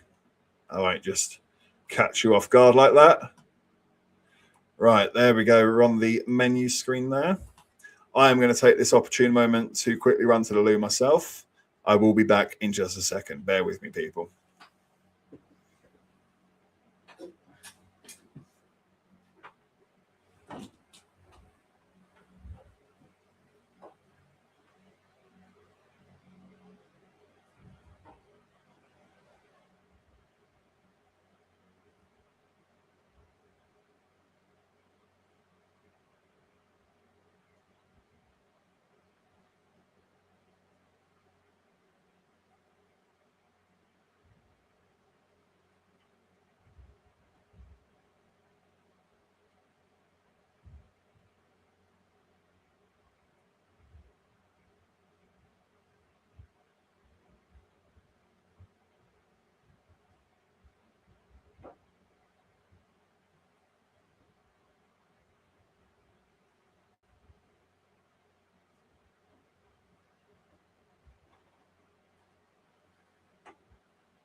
Whew. Onesies. They're not easy to work with, are they? God. If I sit down in this thing wrong, I end up like strangling myself. If I sit down too low on it, my back yanks down and this like shoots up into my throat. So if you find me doing any of this sort of rejiggling, that'll be why. It's because I'm trying not to choke myself to death in a Winnie the Pooh onesie, which is not the way I thought this was how life was going to turn out. Right, everyone, let me finish this one off. Down it, down it.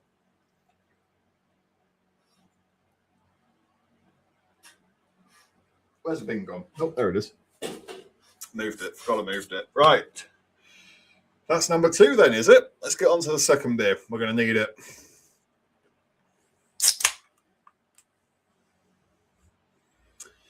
Delicious fruity beverage, ready and waiting. We are on the menu screen. We are ready. Winnie the Pooh, Blood and Honey 2. Here we go. I will press play. I won't make the same mistake I did last time. We're pressing play now. 3 seconds, 4, 5, 6, 7, 8, 9, 10, 11, 12. If you're counting in, there you go, people. You should be able to link up with that nicely. From memory, this one's a lot better. Both in genuinely so bad it's so good funniness. You can't stay in your corner of the forest waiting for others to come to you. You have to go to them sometimes. Winnie the Pooh. He's a very wise bear. But yes, the overall production quality of this one, I remember this feeling like I had a bit more money and a bit more of a sense of direction behind it.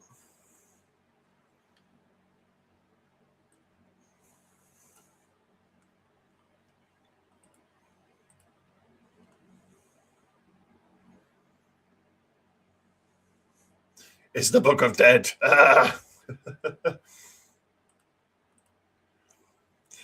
It's the beers, my friend. It's the beers. It's keeping us going. That first movie, oof, it was worse than I remembered, actually. That's my third watch. And yeah, there's some moments in it that are funny, but oof, the acting is genuinely close to unwatchable in some scenes.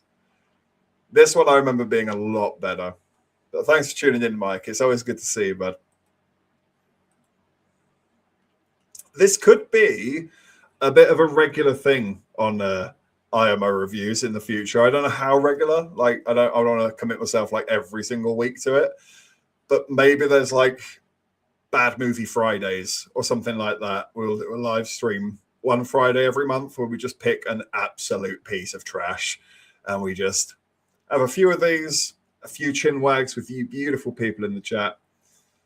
If you think that's a good idea, do let me know. If there's any terrible films out there that you would love to see me watch, do recommend them in the comments down below. I will take note of them. Hopefully so bad it's good. Nothing that's just bad. That won't be too fun.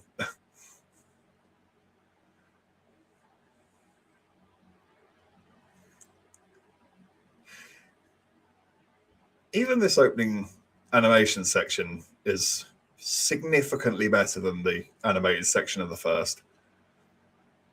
It's still not good, but you know, it's better. Already, that's the one thing I can say about this one is everything just takes a bit of a step up.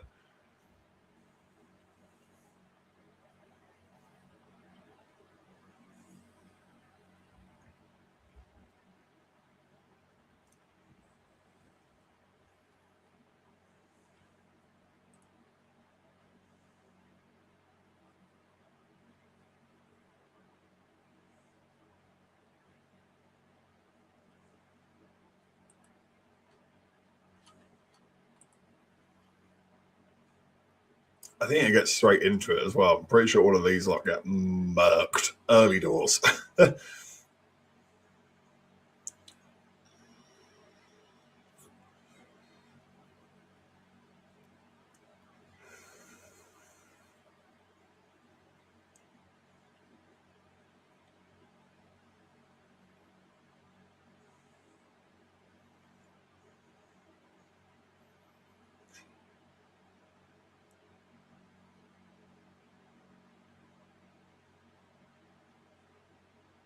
But that's a sign of their presence, all right.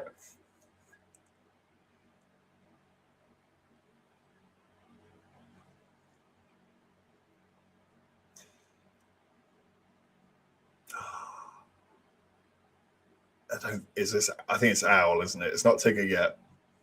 Our boy is yet to make his appearance.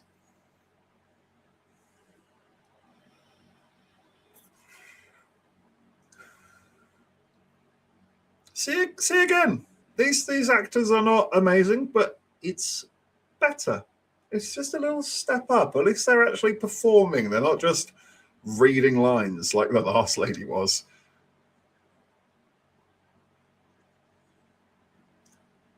A little bit of cinematography here as well. Here we go. It all kicks off now.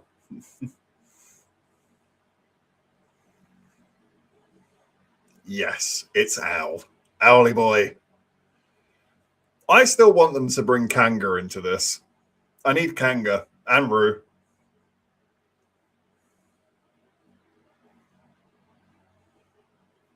Imagine someone getting decapitated by a kangaroo kick. This is an idea for the third movie that we could push forward.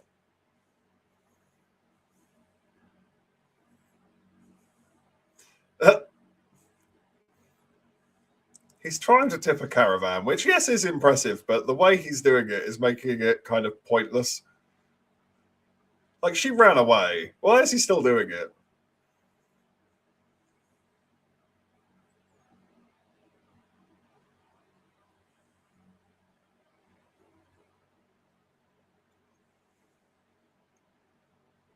The Winnie the Pooh mask is way better in this one as well.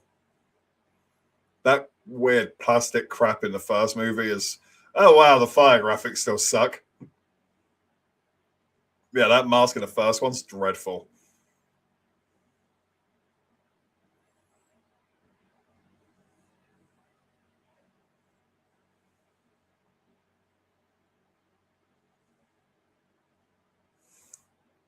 I love that Owl. It's like some Shakespearean thespian. How dare you survive?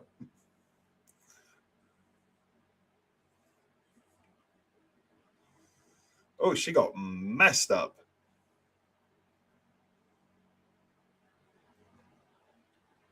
Yeah, that was obviously not real.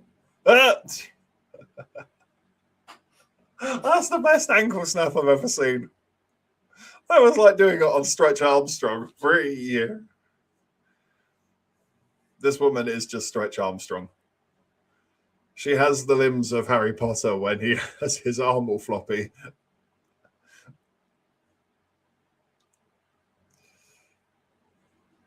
And Winnie the Pooh is having great fun turning her into a human pretzel.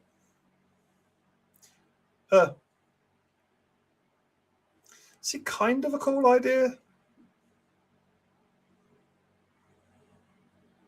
Yeah, but this is, yeah. The execution really was not on par to the idea itself.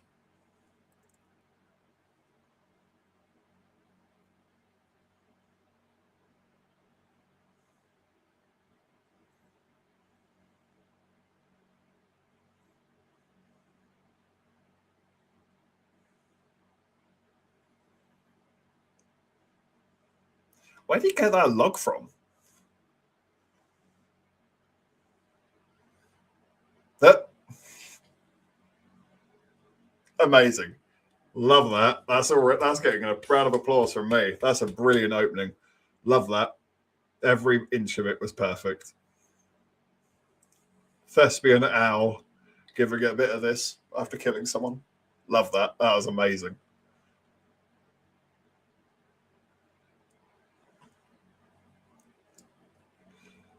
They definitely got a new actor for Christopher Robin. This is not the same guy as the last movie.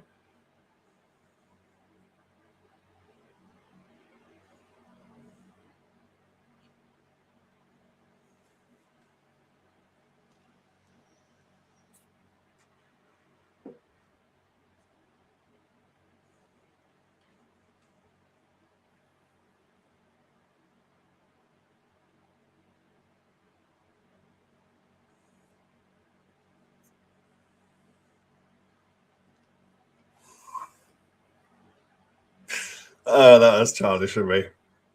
I really did just laugh at the sentence. I remember being a child and playing with Pooh. Grow up, Elliot. Grow up.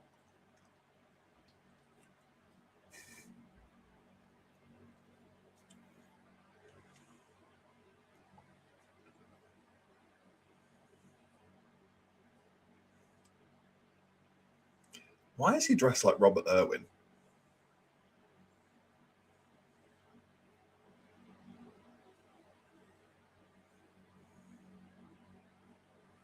That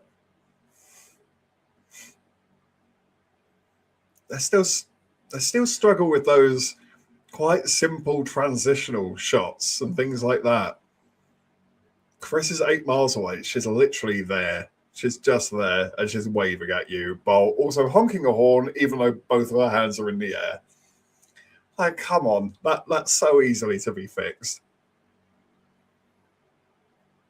But both of these actors are a little bit better as well. So still a more positive step in the right direction, unless the alcohol is just taking effect now. Could be.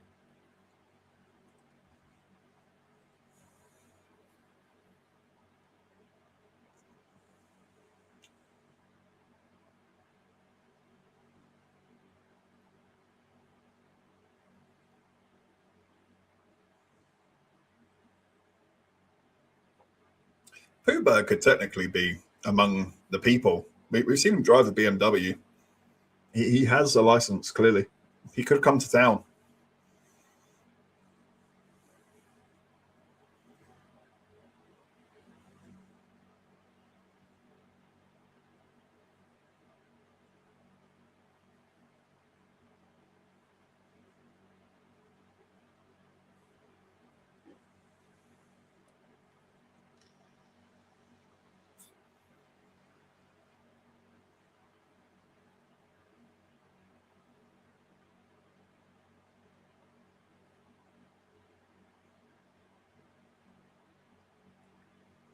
Why were you going then? I didn't fancy going to a fetish rave. Don't go then. What is Christopher Robin into?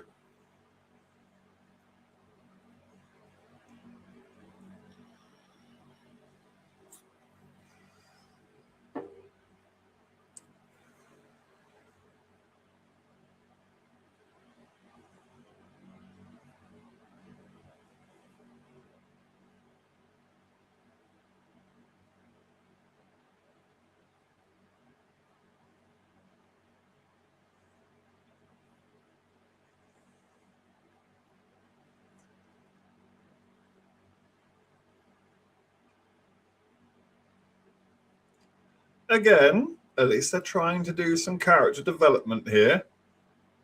Reese Frake Waterfield, you have learnt a bit. Also, you could tell someone's written murderer in paint on the car, and just with a wet cloth, the dad did that, and it instantly came off. That's clearly been written in like lipstick or something.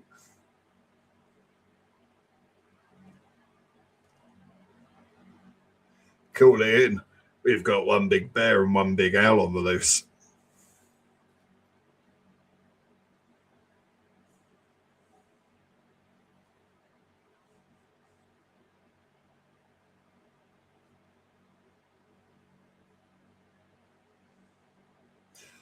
Oh, I remember this bit. This bit's quite funny from what I remember anyway.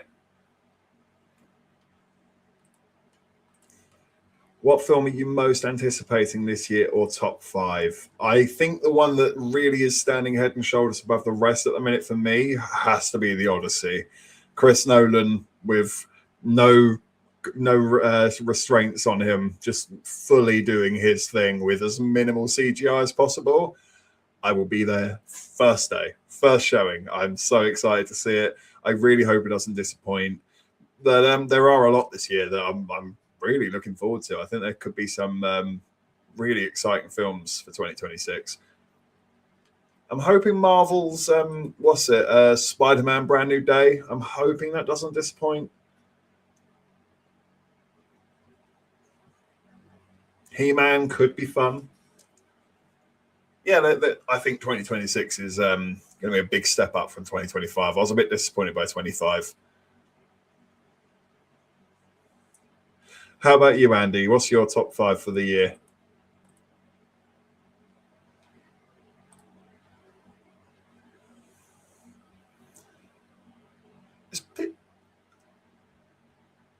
They definitely killed Piglet in the last movie, but he's just alive now.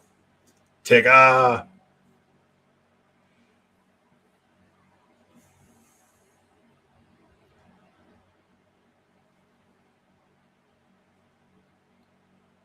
Piglet is night and day from the last movie. That's a mad change. He just talks now. A, he should be dead, but B, he can talk. Okay.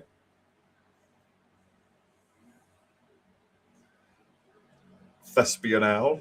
I love him.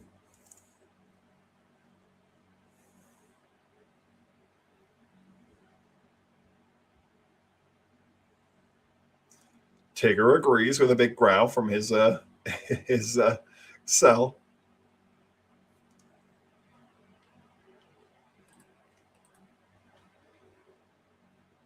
Yeah, absolutely. Yeah, he had a lot to say about the whole thing with Netflix buying out Warner Brothers, the whole idea of streaming and AI. He just says all the right things, Christopher Nolan, and I think he's gonna put proof in the pudding with the Odyssey this year.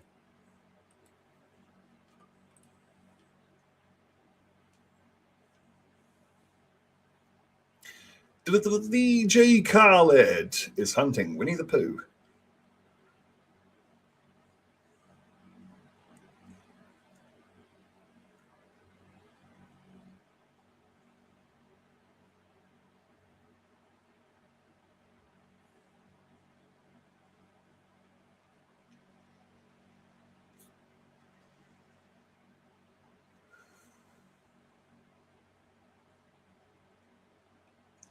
These three are about to get winnied.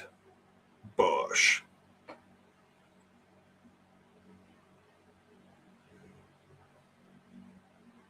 Why are these three even out here? Did they even give them an explanation?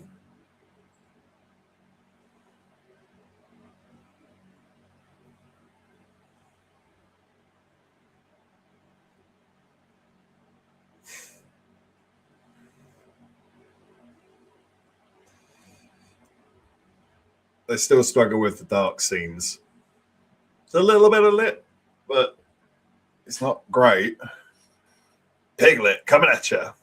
He's still bad with that mallet. That's 2 swings, 2 misses.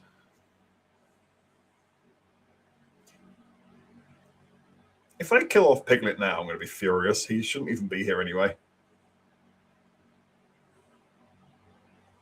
Yeah, I'm pretty sure they... Yeah. Piglet's useless in these films. Bring in Kangaroo.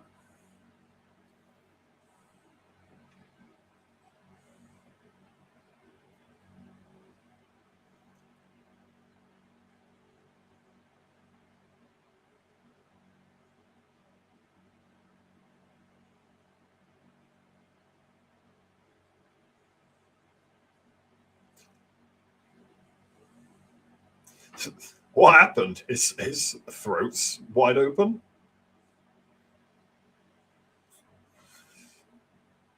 Oh, okay.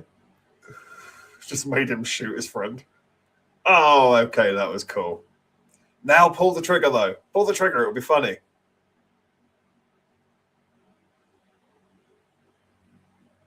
Missed opportunity. If they pulled the trigger there, you'd have got a 10 out of 10 from me. That'd have been cool. Doom 3, Day of Disclosure. Doom 3, Disclosure Day. He-Man. Because at the moment, hopefully, if we can get any other trailers, we won't shit the bed. Street Fighters look fun. Yeah, Street Fighter and Mortal Kombat 2 in the same year. That is pretty mad. All fun films off the top of my head. We need some fun films. We really do. Sometimes you just need a movie where for 90 minutes, it's good for what it is and you had fun with it. And that can be enough. And something like Street Fighter or Mortal Kombat 2, perfect example. There's some great shouts there, Andy. I never noticed that. So I guess to not get copywritten or sued, they work at the HSN, not the NHS. That's adorable.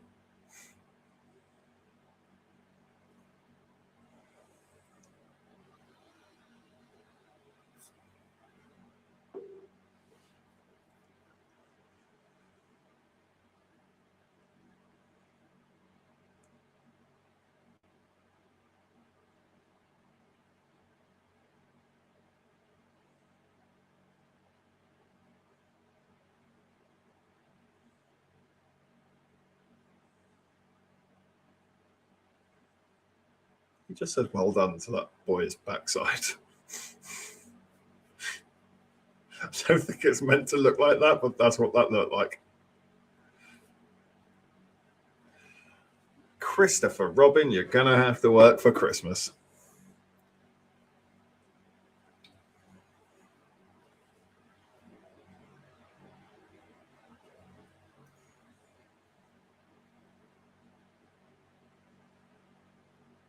Oh, that's right. They pretend like the last one was a horror movie that was based on this Christopher Robin.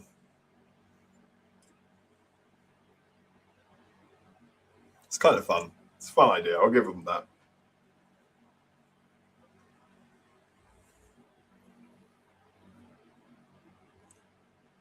That explains why Piglet was dead but alive.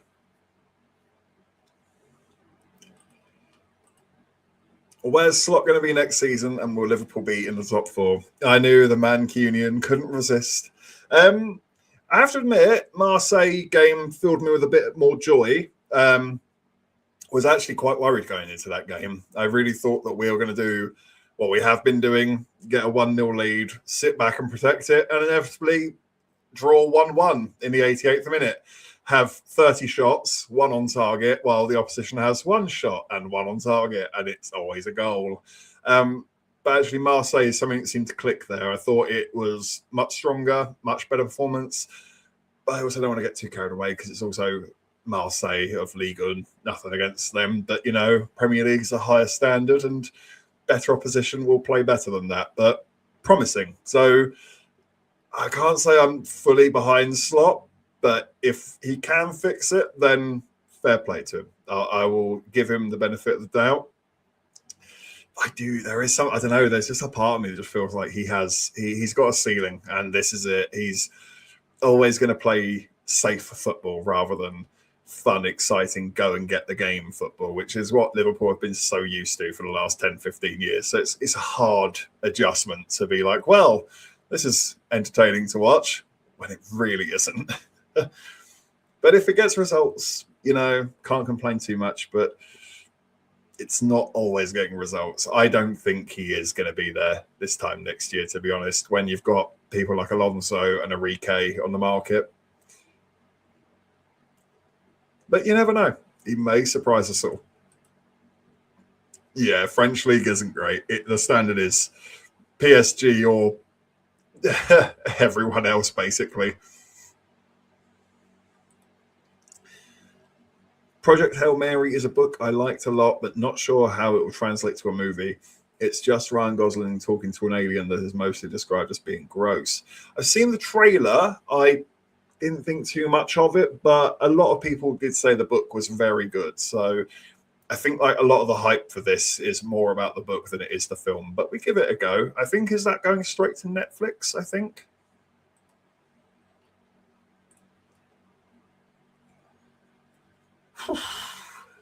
It's getting hot under this bear suit.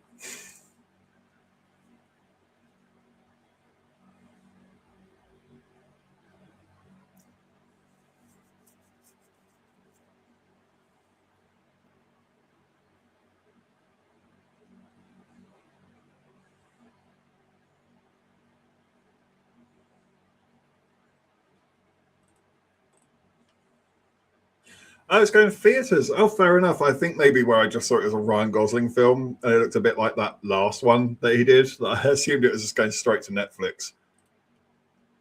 It sounds like you're in luck, Sophia. I think it's going to the cinemas by the looks of things. It could be good. We'll see what it does. If anything, that's more promising for it, really, than it going straight to Netflix.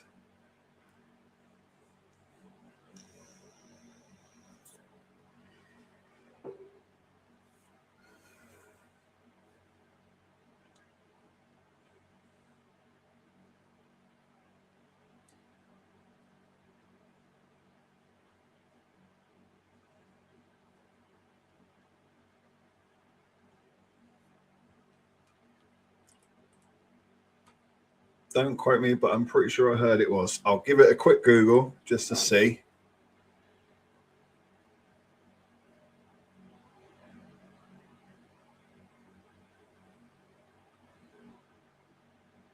Oh, wow.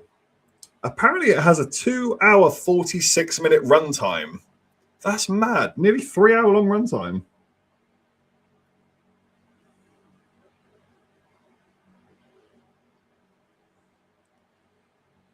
Yeah, it's scheduled for a release date of March the 20th.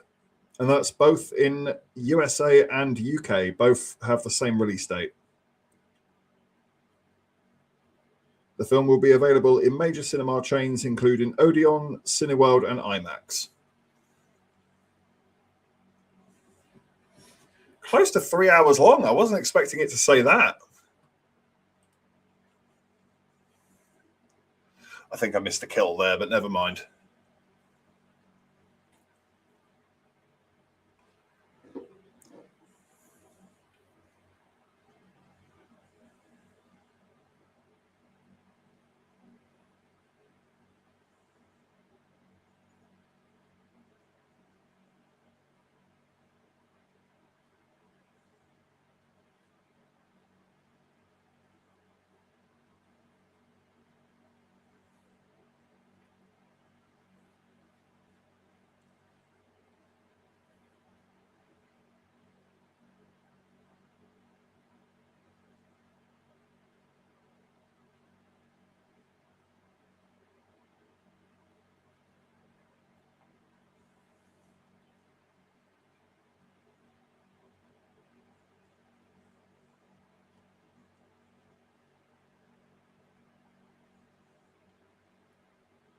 Oh, they're doing a Get Out.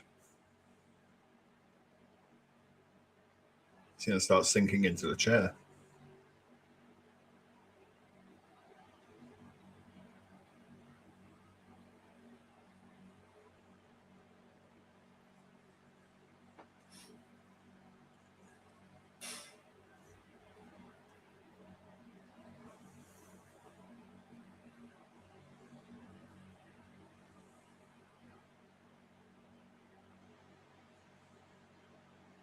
This is very convenient plot writing, isn't it?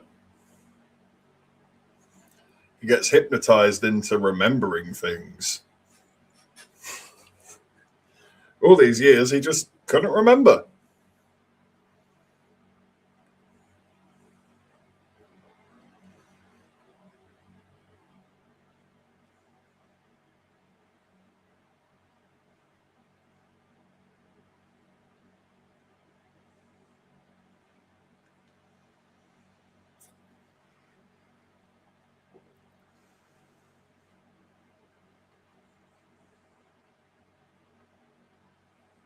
Uh, Teenage Pooh Bear looks so good.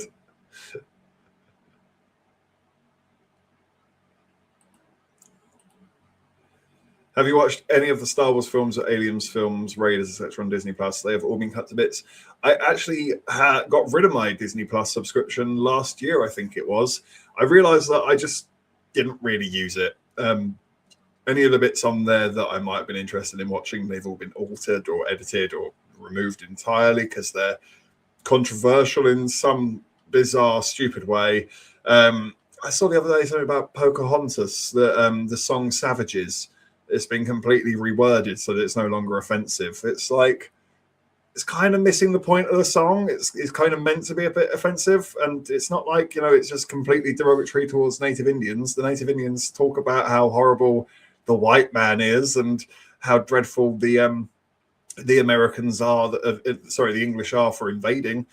I don't know. People just feel like they need to clutch their pearls about anything nowadays, and all it's doing is just butchering art the way it should be and should be intended to be viewed. It's the acceptance of art is accepting that some of it might make you uncomfortable. That's the point of it, But so no, I don't have my Disney Plus subscription anymore. And as I can see from the one you're saying underneath, I completely agree with you. We now, if there's any films like that, I will just go to CEX and pick it up for £1 or pre-owned. There's loads of good gems out there. Some that I'm not even a fan of that movie, but I just know it's like impossible to find it nowadays. So it's coming home with me. Things like Zulu. What was the other one that I picked up? The BFG, the animated version, the old animated version. I don't think there's anything controversial about that, but I picked that one up out of like safety, just in case that ever gets reported for anything like, oh, he's an older man taking a young girl around. So I'm surprised someone hasn't complained about it. So I thought I'd pick it up on DVD just to say I've got it if it ever does find itself in a controversial position. I completely agree. That's the way to go about it. Head down to CEX, keep your high street flowing nicely. It might only be one shop in the high street, but it does all help and saves you a ton of money.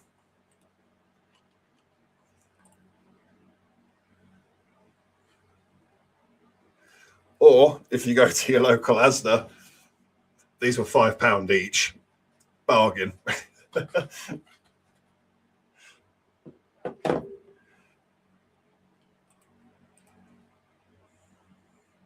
Cypher is a film to look out for. 1990s hidden gem. Was talking to my brother about it today. I feel like I've heard of it. I don't think I've seen it.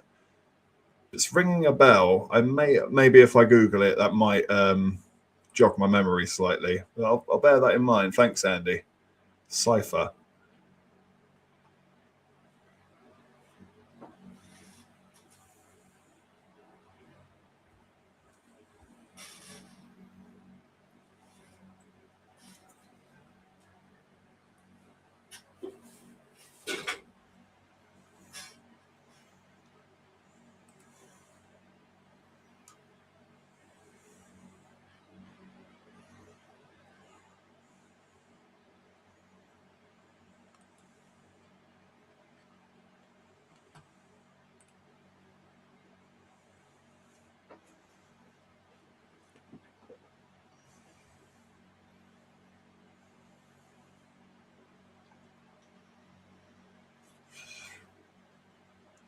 It's a little slow, this one. Needs to get on with it a bit sooner. Bring me the Winnie. We've been here for 30 minutes. I've only had like 3 minutes of it is Winnie. Also, why would you let this like 8-year-old watch Winnie the Pooh, Blood and Honey?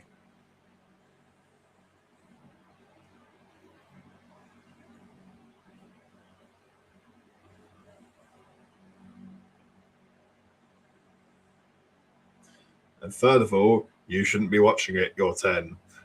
But she doesn't mention that one. The writing, Jesus.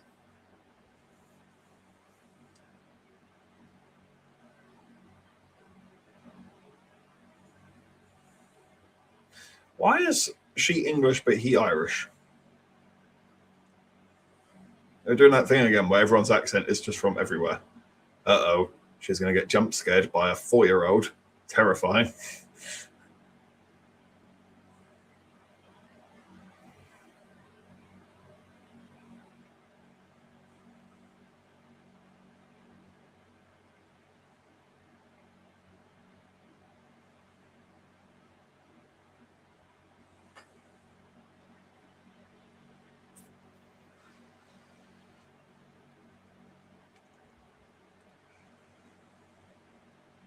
I do think that's kind of smart. Well, kind of smart writing. The way that they made the first film a film, like Scream element, where it's a film inside of a film. Just allows them to change things. Pardon me, sorry. Allows them to change things this time around. Character designs, characters being able to talk, Piglet being alive again, even though he just gets killed off instantly.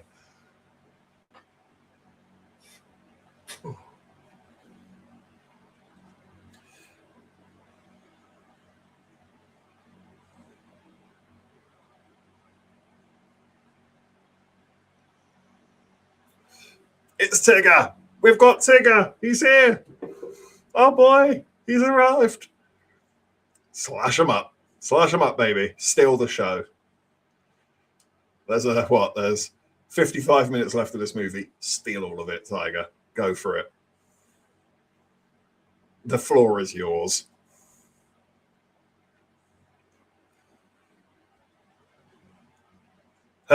Yes! The party has started, boys and girls. Let's go.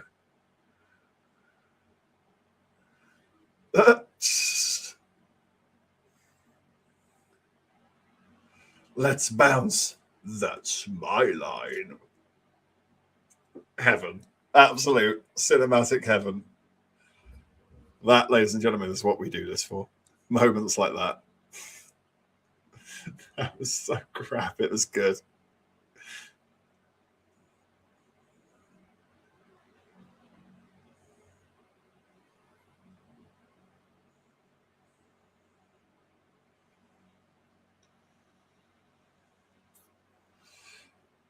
I'm low on beer. Allow me to. Round 3, boys and girls. How many beers can Elliot drink in these 2 movies?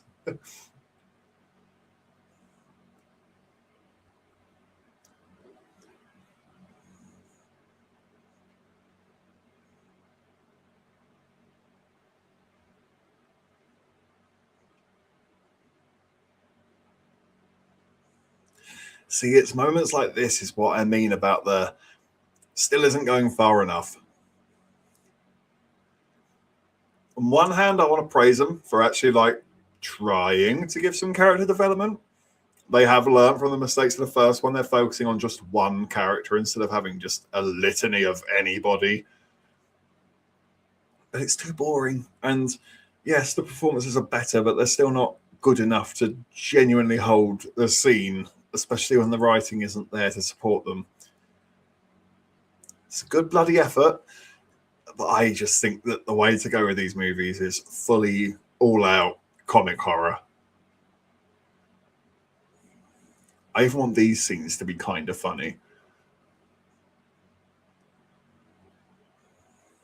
But instead, I'm like, they're trying to genuinely make me care about Christopher Robin, and I don't.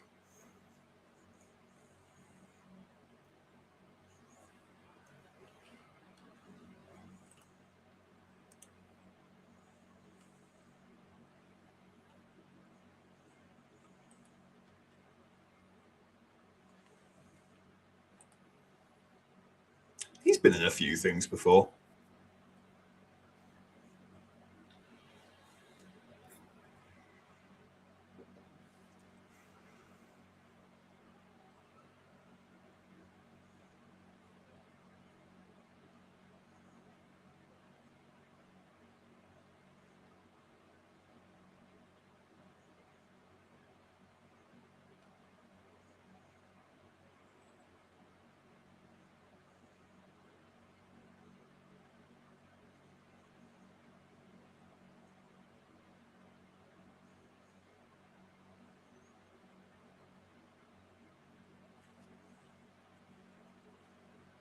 The classic Google search, give another click, another tick to the horror movie cliches.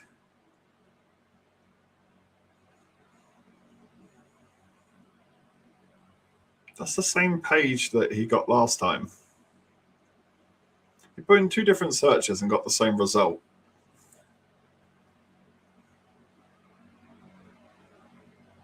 Arthur Gallop.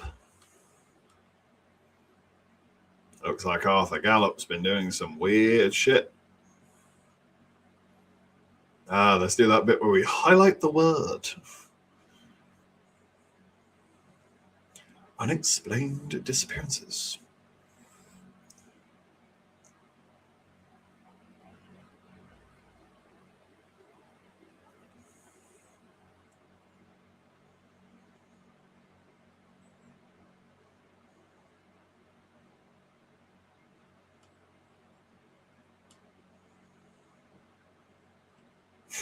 Oh no, I was once on a caravan. It's a weird flashback. Like that was meant to make us jump. Christopher Robin has nightmares about Haven holidays.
It's so serious, isn't it? Christopher Robin, done for murder.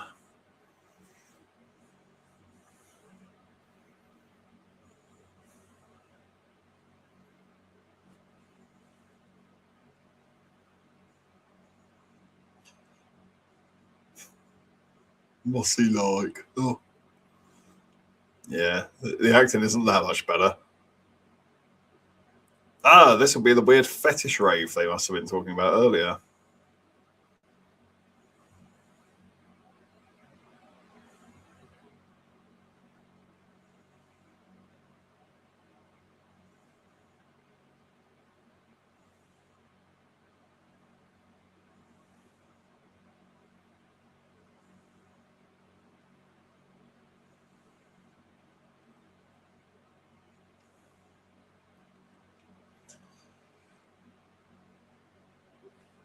At least we know that it all kicks off eventually. We've got to go through this bit to get to the good bit. Can't have a rainbow without a little rain.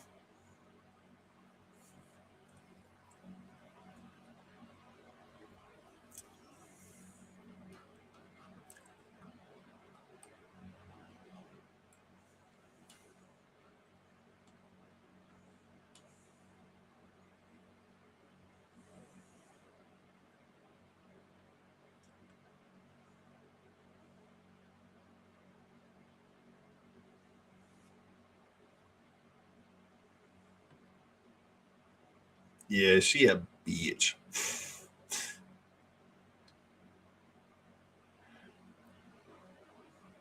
The Health Service National. I wonder if this is the guy who got his face slapped off.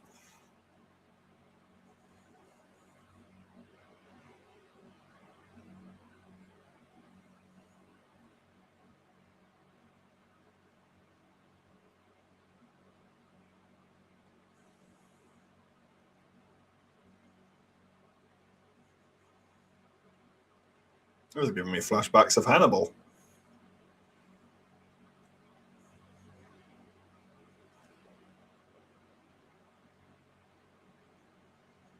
You were right.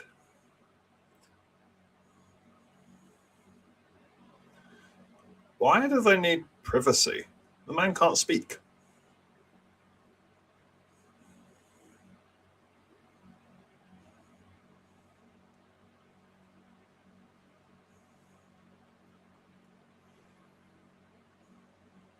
They did this.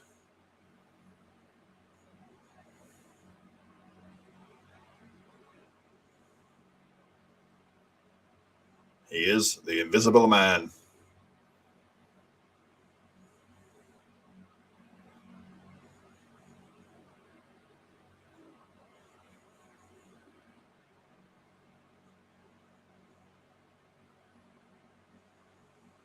But I know that's not meant to make you laugh, but that's so over the top and dramatic that it's just funny. I just don't feel like that's what the reconstructive surgery of that would look like, where they kind of made him look like Deadpool from X-Men Origins. Jesus, that's a shocker. Why was his mouth sewn shut? Why did he lose a mouth?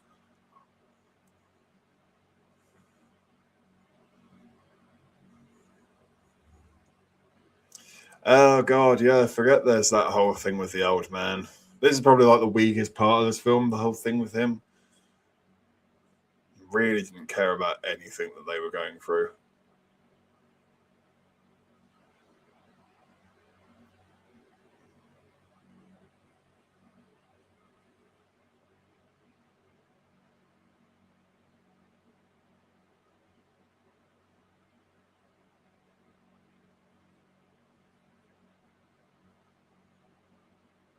More bad lighting. It's gonna happen. Drink every time there's bad lighting.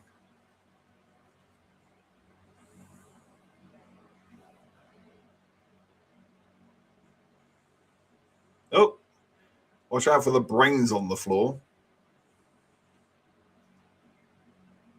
Probably a good time to take the AirPods out.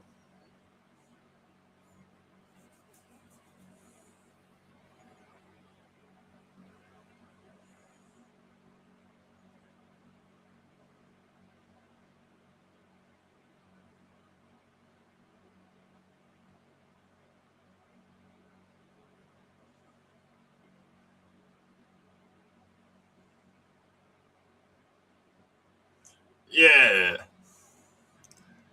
Go on, Al, do your weird flappy thing.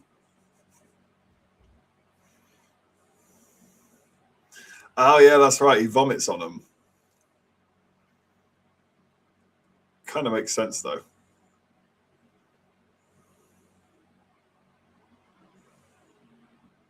It's kind of minging, but makes sense.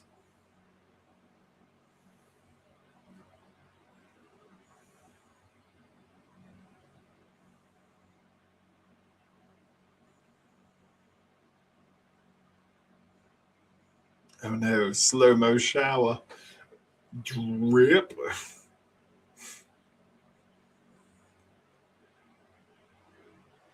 What I don't get about everyone thinking Christopher Robin did it is these murders are so insanely mutilating that it's like no man could have done that. Not a, very generic average build 5'5" guy who works for the NHS. I don't think he can take someone's head off their shoulders and use it like a bowling ball. Just struggle to believe that with his bare hands. Or literally turn someone's face into Deadpool from X-Men Origins. But everyone thinks he did it. I suppose it makes more sense than a giant bear and owl and tiger doing it. Oh, and pig. Even though the dead body of the pig probably should be used as evidence at this point, but I don't know. I'm thinking too much about these films, aren't I? Going too deep with it.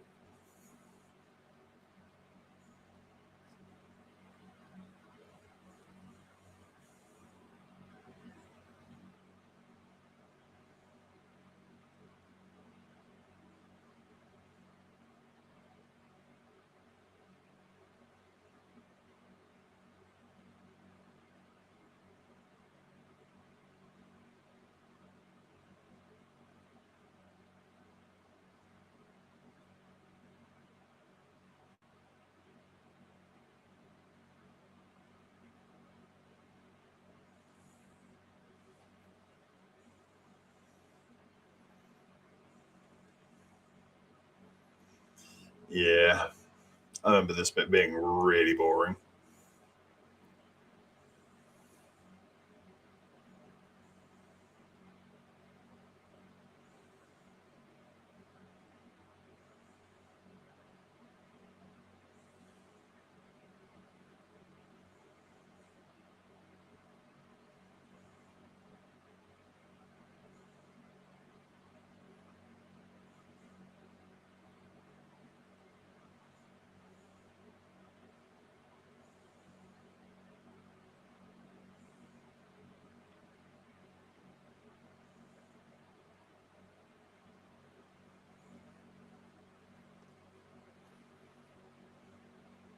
I wonder if they're going to continue with this storyline in the Poohniverse, this Dr. Gallop thing.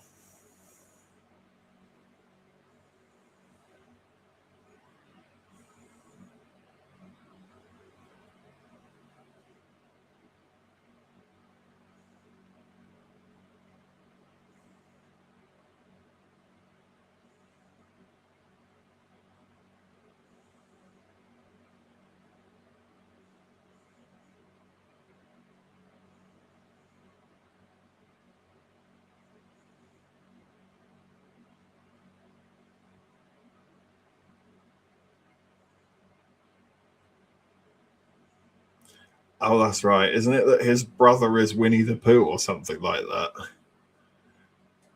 It's his brother genetically modified.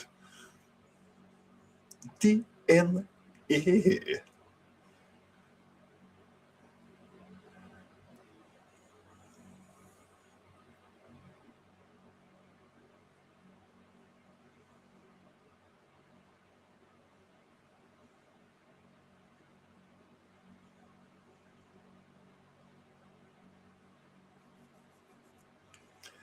Isn't it A.A. Milne who made Winnie the Pooh? It'd have been better if it was Dr. Milne. Just saying. That'd have been a nice little wink, wink, nod, nod. I'm gonna Google that. I think that's right. It's A.A. Milne, isn't it?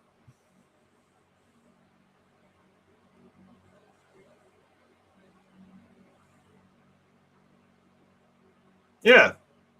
A.A. Milne and illustrated by E.H. Shepard. Should have been Dr. Milne. See, I'm Reese Freight Waterfield. You need me on part of the team here.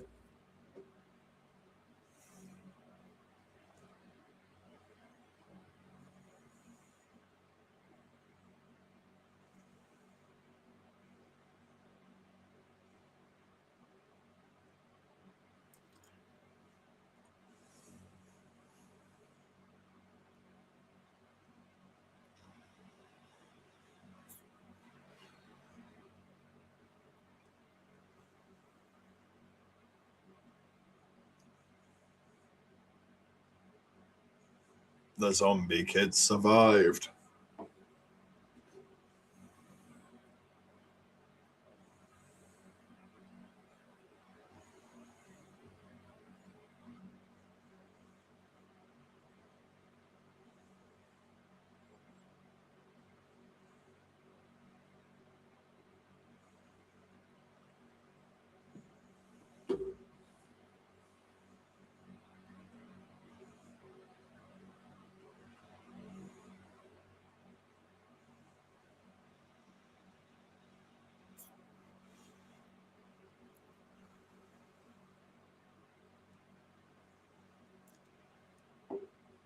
Yeah!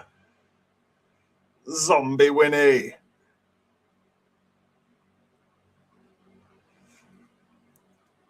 I think if I like, it's so obvious that that's the way they're going with this narratively, even from this point, and I swear it's played as like a big reveal later. Even though they're literally saying to you right now that his brother got kidnapped and those kids got experimented on.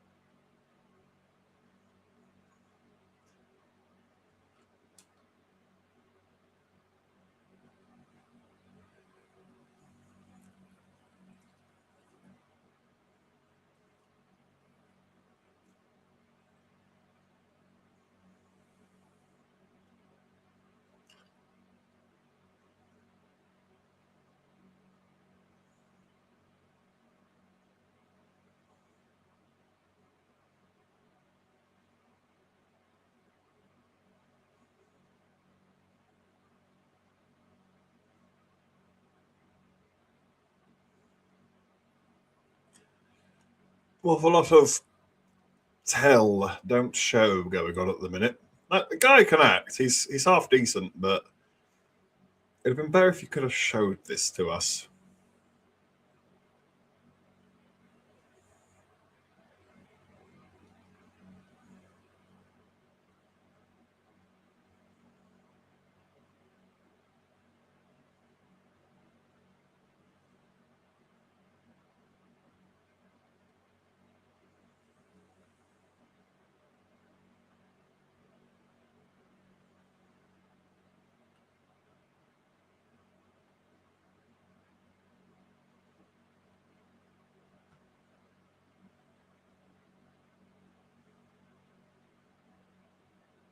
Hmm.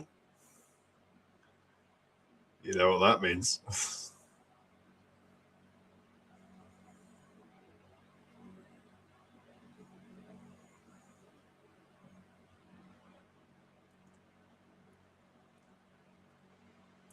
Yeah. Yeah. Thought he was going to do that.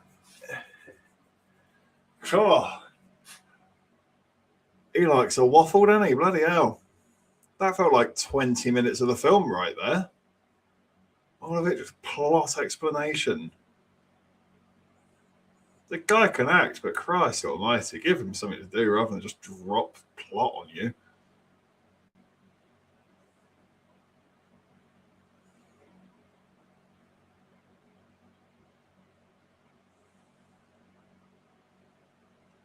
It's Tigger.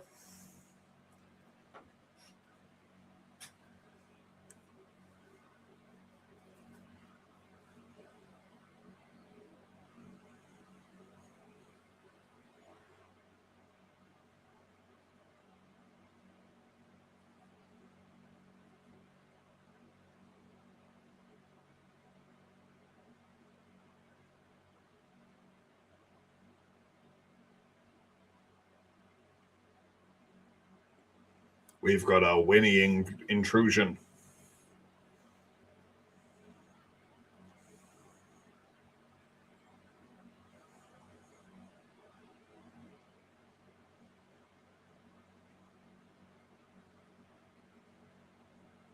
Okay. He suddenly has a race car with like cameras on it and stuff. I don't remember that being set up earlier. Maybe I was talking, but uh-oh. That That looks like a Winnie the Pooh to me.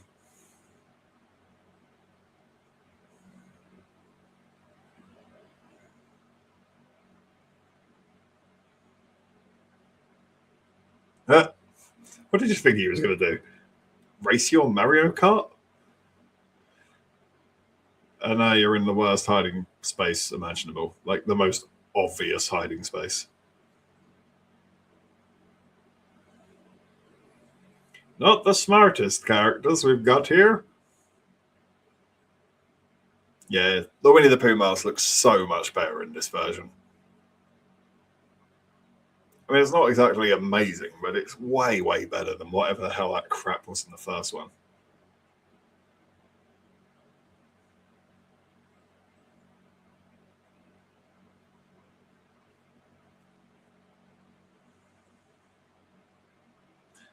That makes no sense. Where did they come from? They just teleported. The characters literally teleported.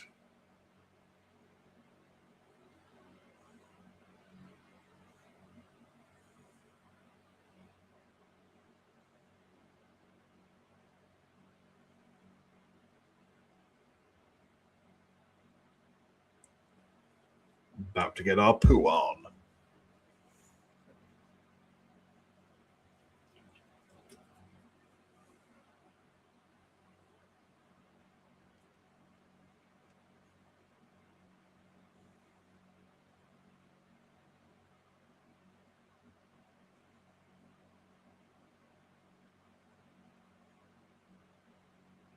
Whee!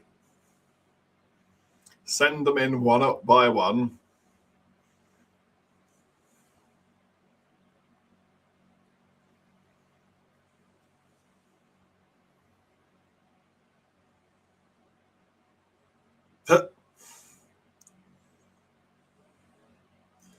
He's obsessed with breaking arms.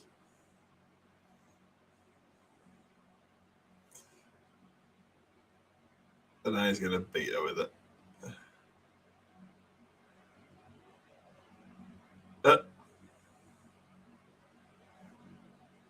Yeah, I'll allow it. I'll give it a 7 out of 10. It's a low 7 out of 10. But there was some fun in that.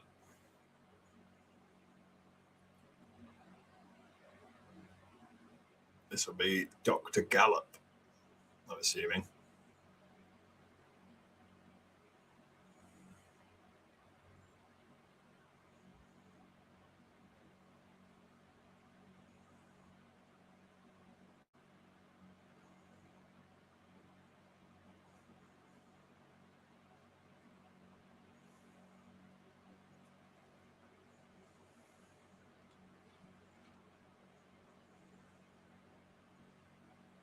Give us some teasers. There better be a kangaroo in here. Well, there's Al. I think that's still Al.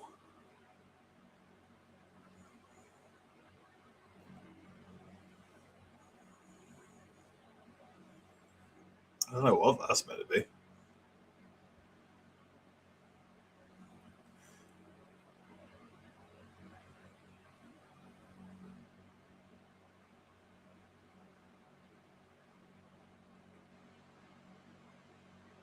It's working.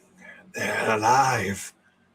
Okay, I think I saw a picture of a donkey in amongst all of that. Wow, very bad animation. Yeah, this would have been better done if it was shown. And we kind of don't need it. Like, we know this. I feel like there was a little bit of a nod there. I swear I saw a picture of a donkey for real. And there was like some sort of mouse thing, but I don't know what that was for. How did I explain the heifer lumps? What did I do with that in this universe?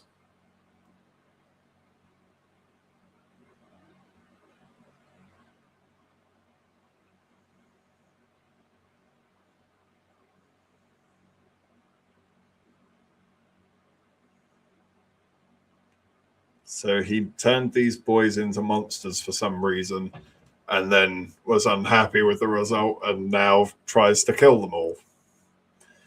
It makes sense.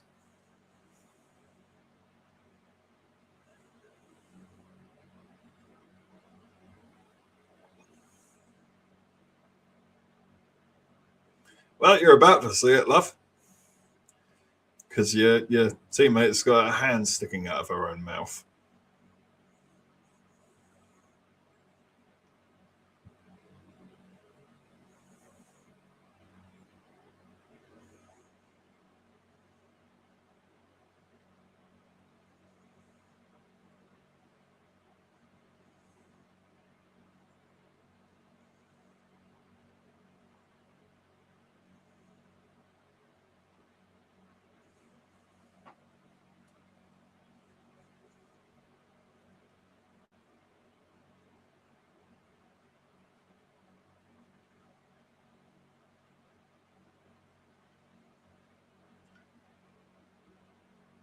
I can't remember which one Finn was. Finn's dead. I can't remember who one that one is, but he's dead. It's not the boy. The boy's fine. Winnie is coming home. So that's a good trailer shot right there.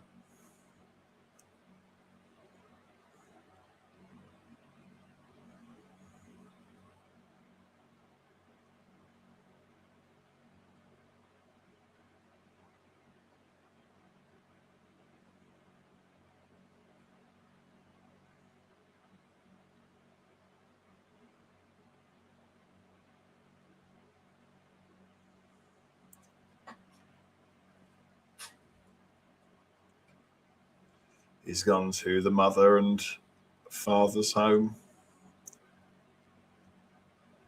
Winnie's about to give it to you.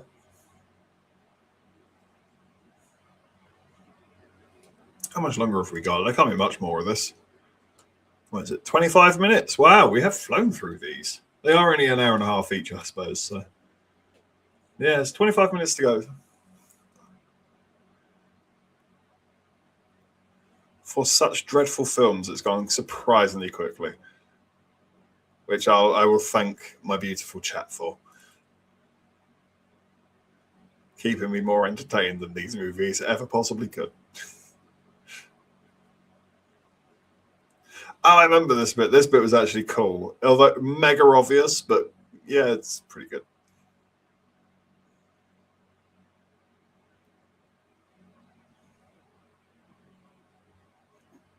It's kind of funny. Daphne. I don't think Mummy's okay. Daphne is not okay.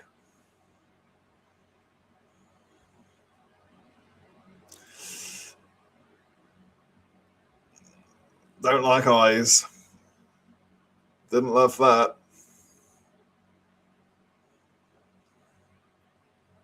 Very squeamish when it comes to eyes.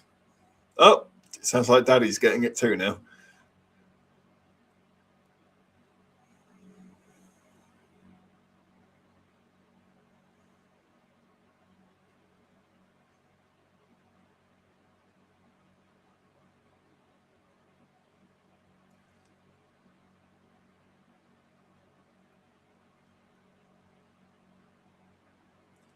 Did he take the little girl with him? Or was that just implying that he killed the kid?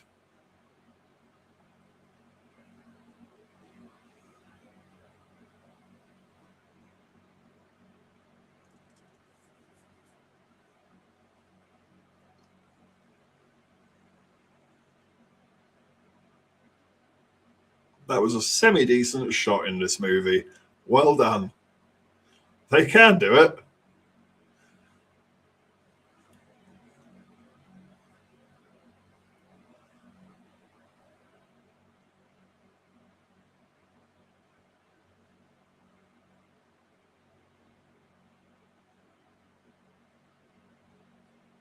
Yeah, you're not going to like what you're going to find, killer. That kitchen's a shit show. I would not go in there, mate.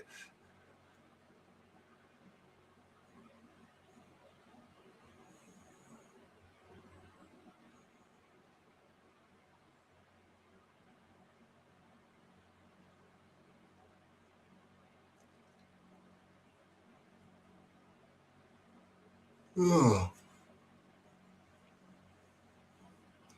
The editing is a masterclass. I like the way with every cut there's like a big sound effect. Very natural.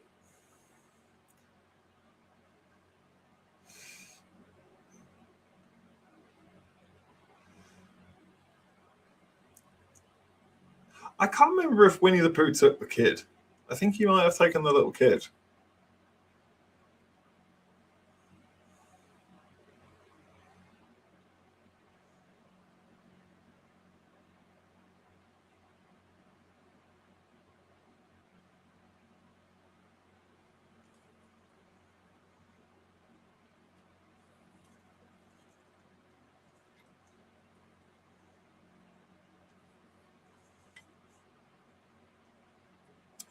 Yeah, I'll be raving.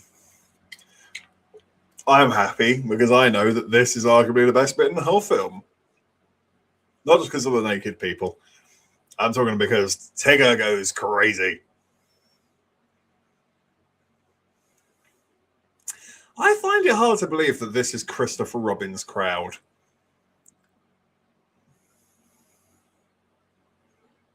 The way they're standing there looking in on it. So Christopher Robin's really into BDSM and like German nightclubs.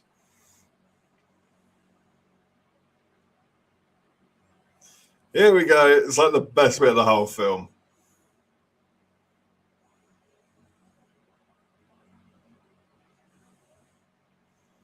Tigger and Pooh Bear just going mental in a rave. Oh, and a bear trap to the head. Decapitation. Respect. And batter up. Oh. Oh. Oh. There we go. Oh, it was all worth it.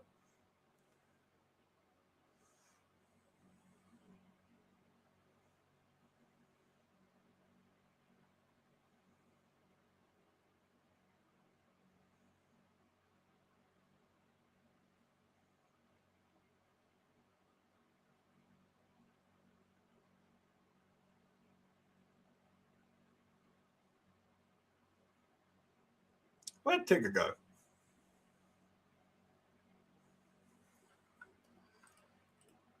Respect, mate. Still there. We're still going strong, buddy. We're still going strong. I don't think there's actually that much longer to go now. 19 minutes. Oh, we're nearly done.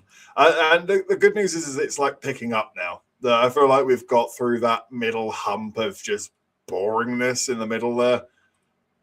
These are all the bits I remember having really good fun moments in, like the nightclub.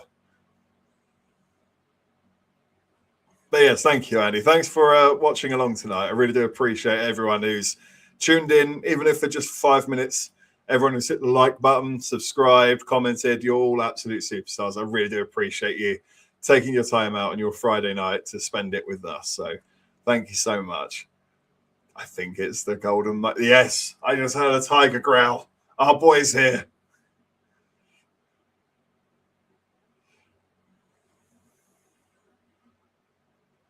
Oh, wow. Oh, yeah. Another amazing moment. I don't remember that, but Winnie the Pooh running on all fours.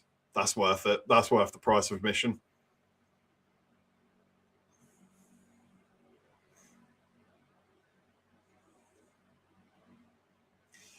This is a perfect example of why you shouldn't wear scantily clad clothes on a night out. Because that poor lass basically has her nipples out, and now she's having to like be civil and organized with people and arrange things, and she's just naked. She's just got it all out. She was up for it when she thought she was going to pull, but now that she's being chased by a bear and a tiger, it's not so cool. It's my boy. It's Tigger time.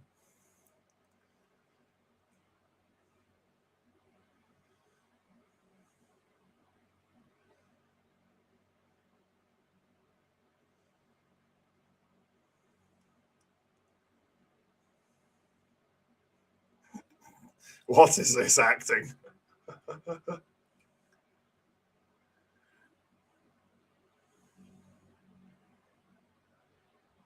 Yeah, try not running directly towards the killer. That's usually a good idea. Doesn't one of them get messed up on the stairs or something? That "come here, you fluorescent bitch" was the best they could do for an insult. That's great. Scratchy, scratchy.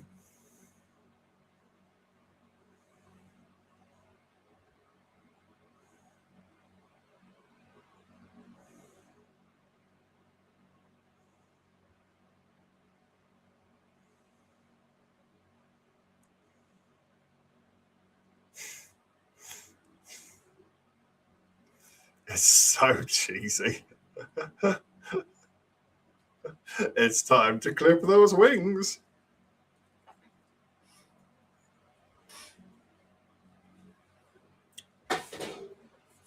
God bless Copperberg. They really have kept me going through this. Dare I crack? You know what? We ain't out of the woods yet. We ain't out the 100-acre woods yet. We're going to need it. It's Friday. I'm off tomorrow. I can afford this.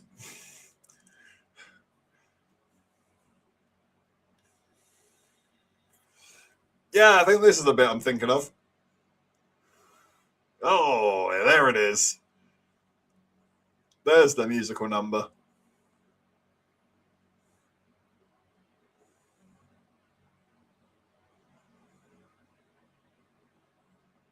Yep. See, I'd have been safe. I'd have never have gone to a rave like this.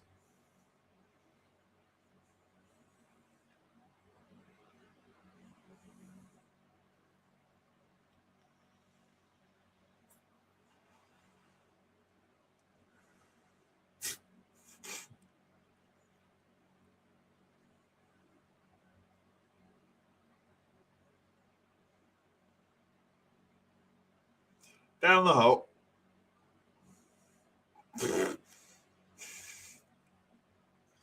Yeah. Pretty good kill, I'd say.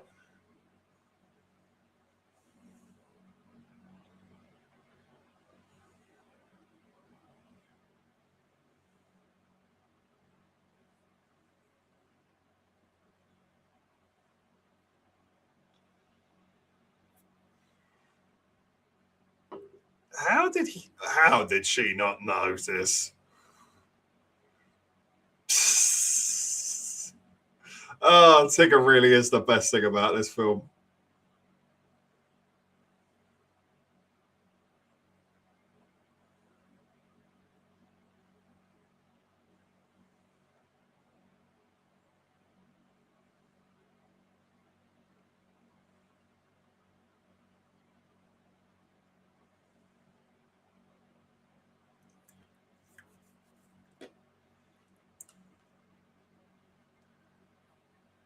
Oh God, it's like Jeepers Creepers. Look at that.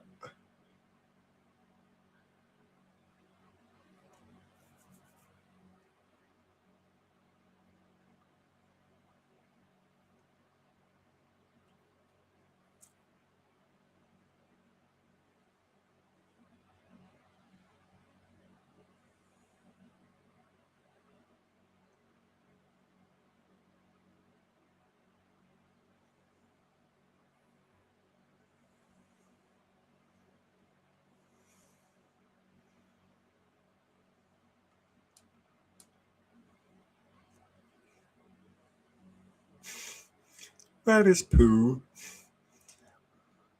Where is my Pooh? It's so childish. Sometimes little things like that will really tickle me.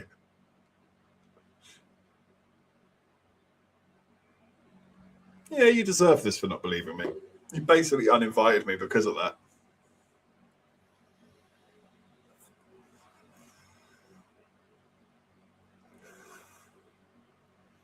Oh.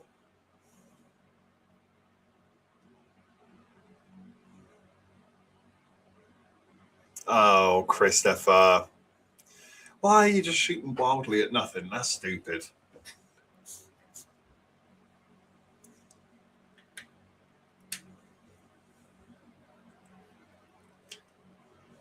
2 bullets just shot at nothing for no reason.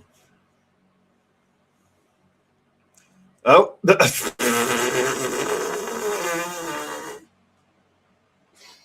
Well,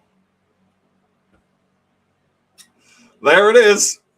There's my favorite kill of this movie right there. That was so like, what if he just grabs her and puts his fist through her whole head? Yeah. And now he's cooking someone alive. They definitely get a bit more creative with it here. You can go in there too. Oh, no, she gets a screwdriver to the head or something like that. Oh, it's a drill. Yikes. Oh, okay. That was actually kind of well done. Fair play. He's just going for it.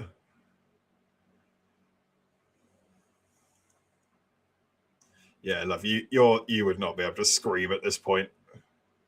Her head was basically off and she was still screaming. Yep. He didn't even need the handsaw. That one he just pulled off. Yes, chainsaw time. It must be getting close to the climax. It's time for the flaming chainsaw. I was promised a flaming chainsaw. I will not leave without my flaming chainsaw.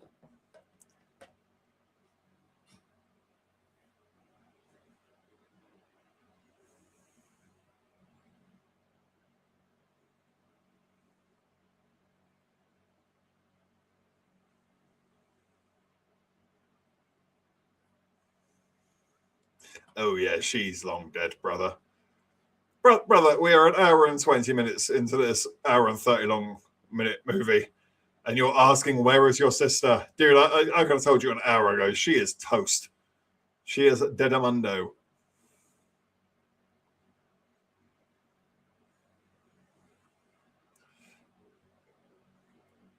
Oh, you're hard. Come on, set the chainsaw on fire. I need flaming chainsaw in my life. There it is. Yeah.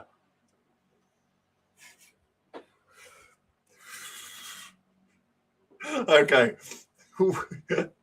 That was so good.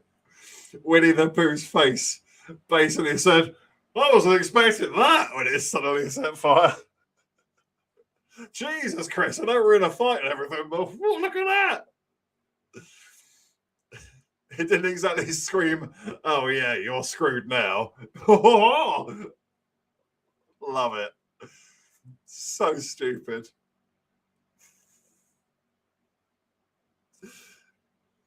He just headbutted his way through a window. That's great. The humor levels are definitely higher in this film.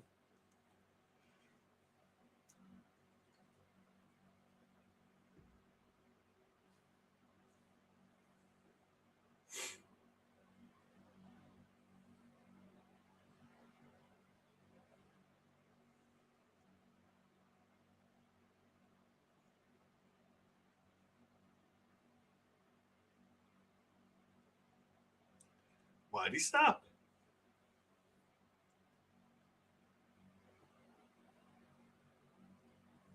Oh.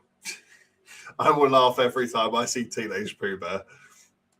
He's got such a big head on a tiny child's body. Oh, and now it's suddenly just the morning. It's like daytime.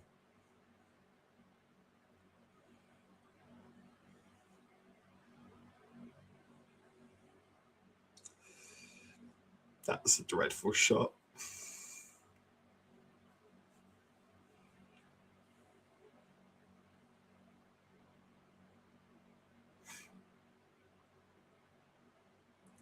Oh, bother.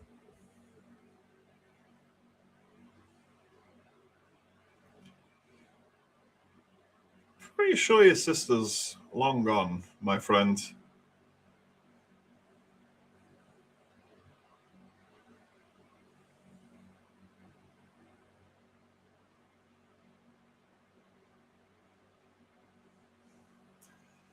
Tag team. Oh, yeah. How is the chainsaw running?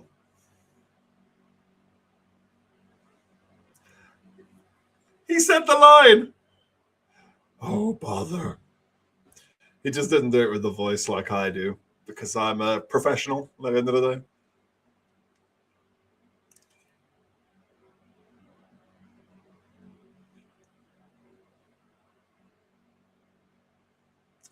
Something tells me he'll be back for another round of blood and honey.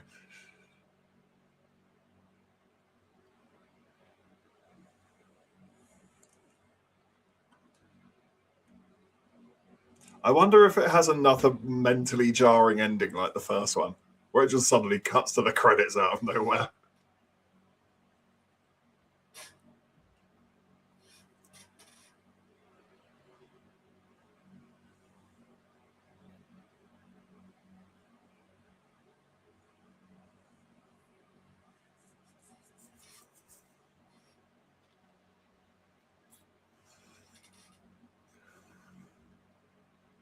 Yeah. Now we've got to this whole conclusion and wrap up. It does prove how pointless and nothing-y the whole Winnie is your brother thing was. They really didn't need to do that.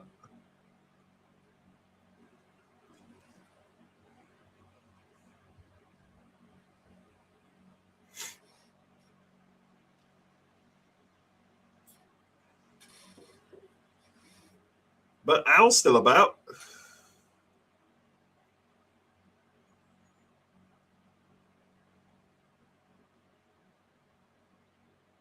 Who Piglet Tigger are dealt with?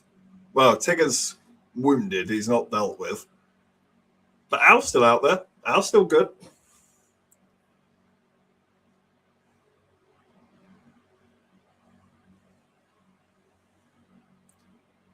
I'm sorry I left you. You left her with a babysitter. It's not like you left her for good. You just went out for the night. Oh, this song choice is jarring. Is this a Post Malone track? Because, like, yeah, Winnie the Pooh, Blood and Honey 2. That was what I was screaming out for. A bad Post Malone track. I don't even know if this is Post Malone. I apologize to any Post Malone fans, but this is so off kilter.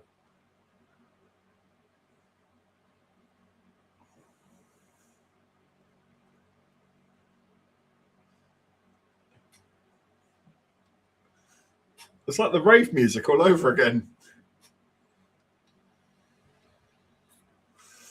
Come on, what's the big last minute tease? Blood and Hun 3? Just saying. Title's right there.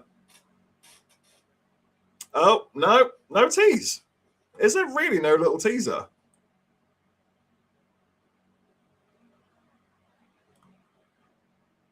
Oh, there is going to be a little teaser.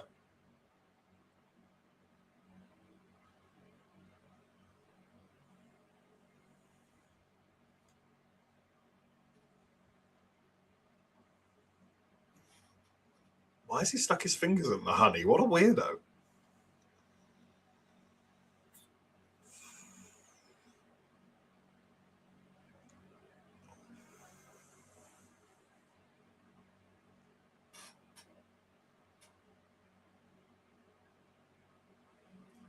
Why is Tigger in the corner? Oh. Oh, okay. Sweet. Sweet. There we are, have it. There we have it, ladies and gentlemen. Winnie the Pooh, Blood and Honey, 1 and 2, double bill, complete. What an absolute blast that was. Oh, bother.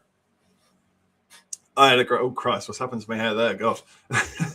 Oh, well, I had a blast. If we're just going to give synopsis on the second film like we did the first one, it's definitely better. It's definitely better. I still don't think they've quite got the balance right, but the filmmaking has definitely taken a step up. The performances have taken a bit of a step up. I appreciate that they try to give it some character development in places here and there. It's just not the most interesting or necessary character development. They could have actually spent that time doing something more interesting and exciting. Maybe spend that time on the monster characters rather than the human ones. They're the ones we're here for. I'm ultimately here for the kills and the fun and the comedy, and I still don't think it has its tongue pressed into its cheek firmly enough. Maybe they will get it right with the third one, or with the Poohniverse. Maybe the Bambi film gets it right. We have a absolute litany of these movies to go through. So I first of all, before I go, both movies get a 1 out of 10. Of course they do, but they're both so bad they're good. But I just want to say thank you to everybody who has tuned in from the start to the end, whether you popped in for 5 minutes, 2 minutes, 20 minutes. I really do appreciate it. It will go such a long way. Hitting the like button, subscribe button, leaving those comments. It's lovely to have you as part of a community here. I've had real good fun with you all tonight, chatting along with you, hearing your opinions on films and the coming year, the Oscars and such. So genuinely, I really do mean it. Thank you ever so much for joining us tonight. It's been a real pleasure to host you all here. And maybe this will be the start of something new on IMO Reviews. I don't know how frequently, but maybe Bad Film Fridays is something we can look forward to doing like once a month or something like that, picking out the absolute worst of the worst and watching it with you fine people. So that will do it for tonight's stream. As it's just gone 11 p.m. at night, so some of us need to go to bed. So thank you for joining us. Really do appreciate it. You know what to do. Comments, likes, subscribe, share it out with your friends, spread the word, watch it the next day. You know what to do. I'm preaching to the choir here. Thank you so much for tuning in. Take care. I look forward to seeing you on the next review.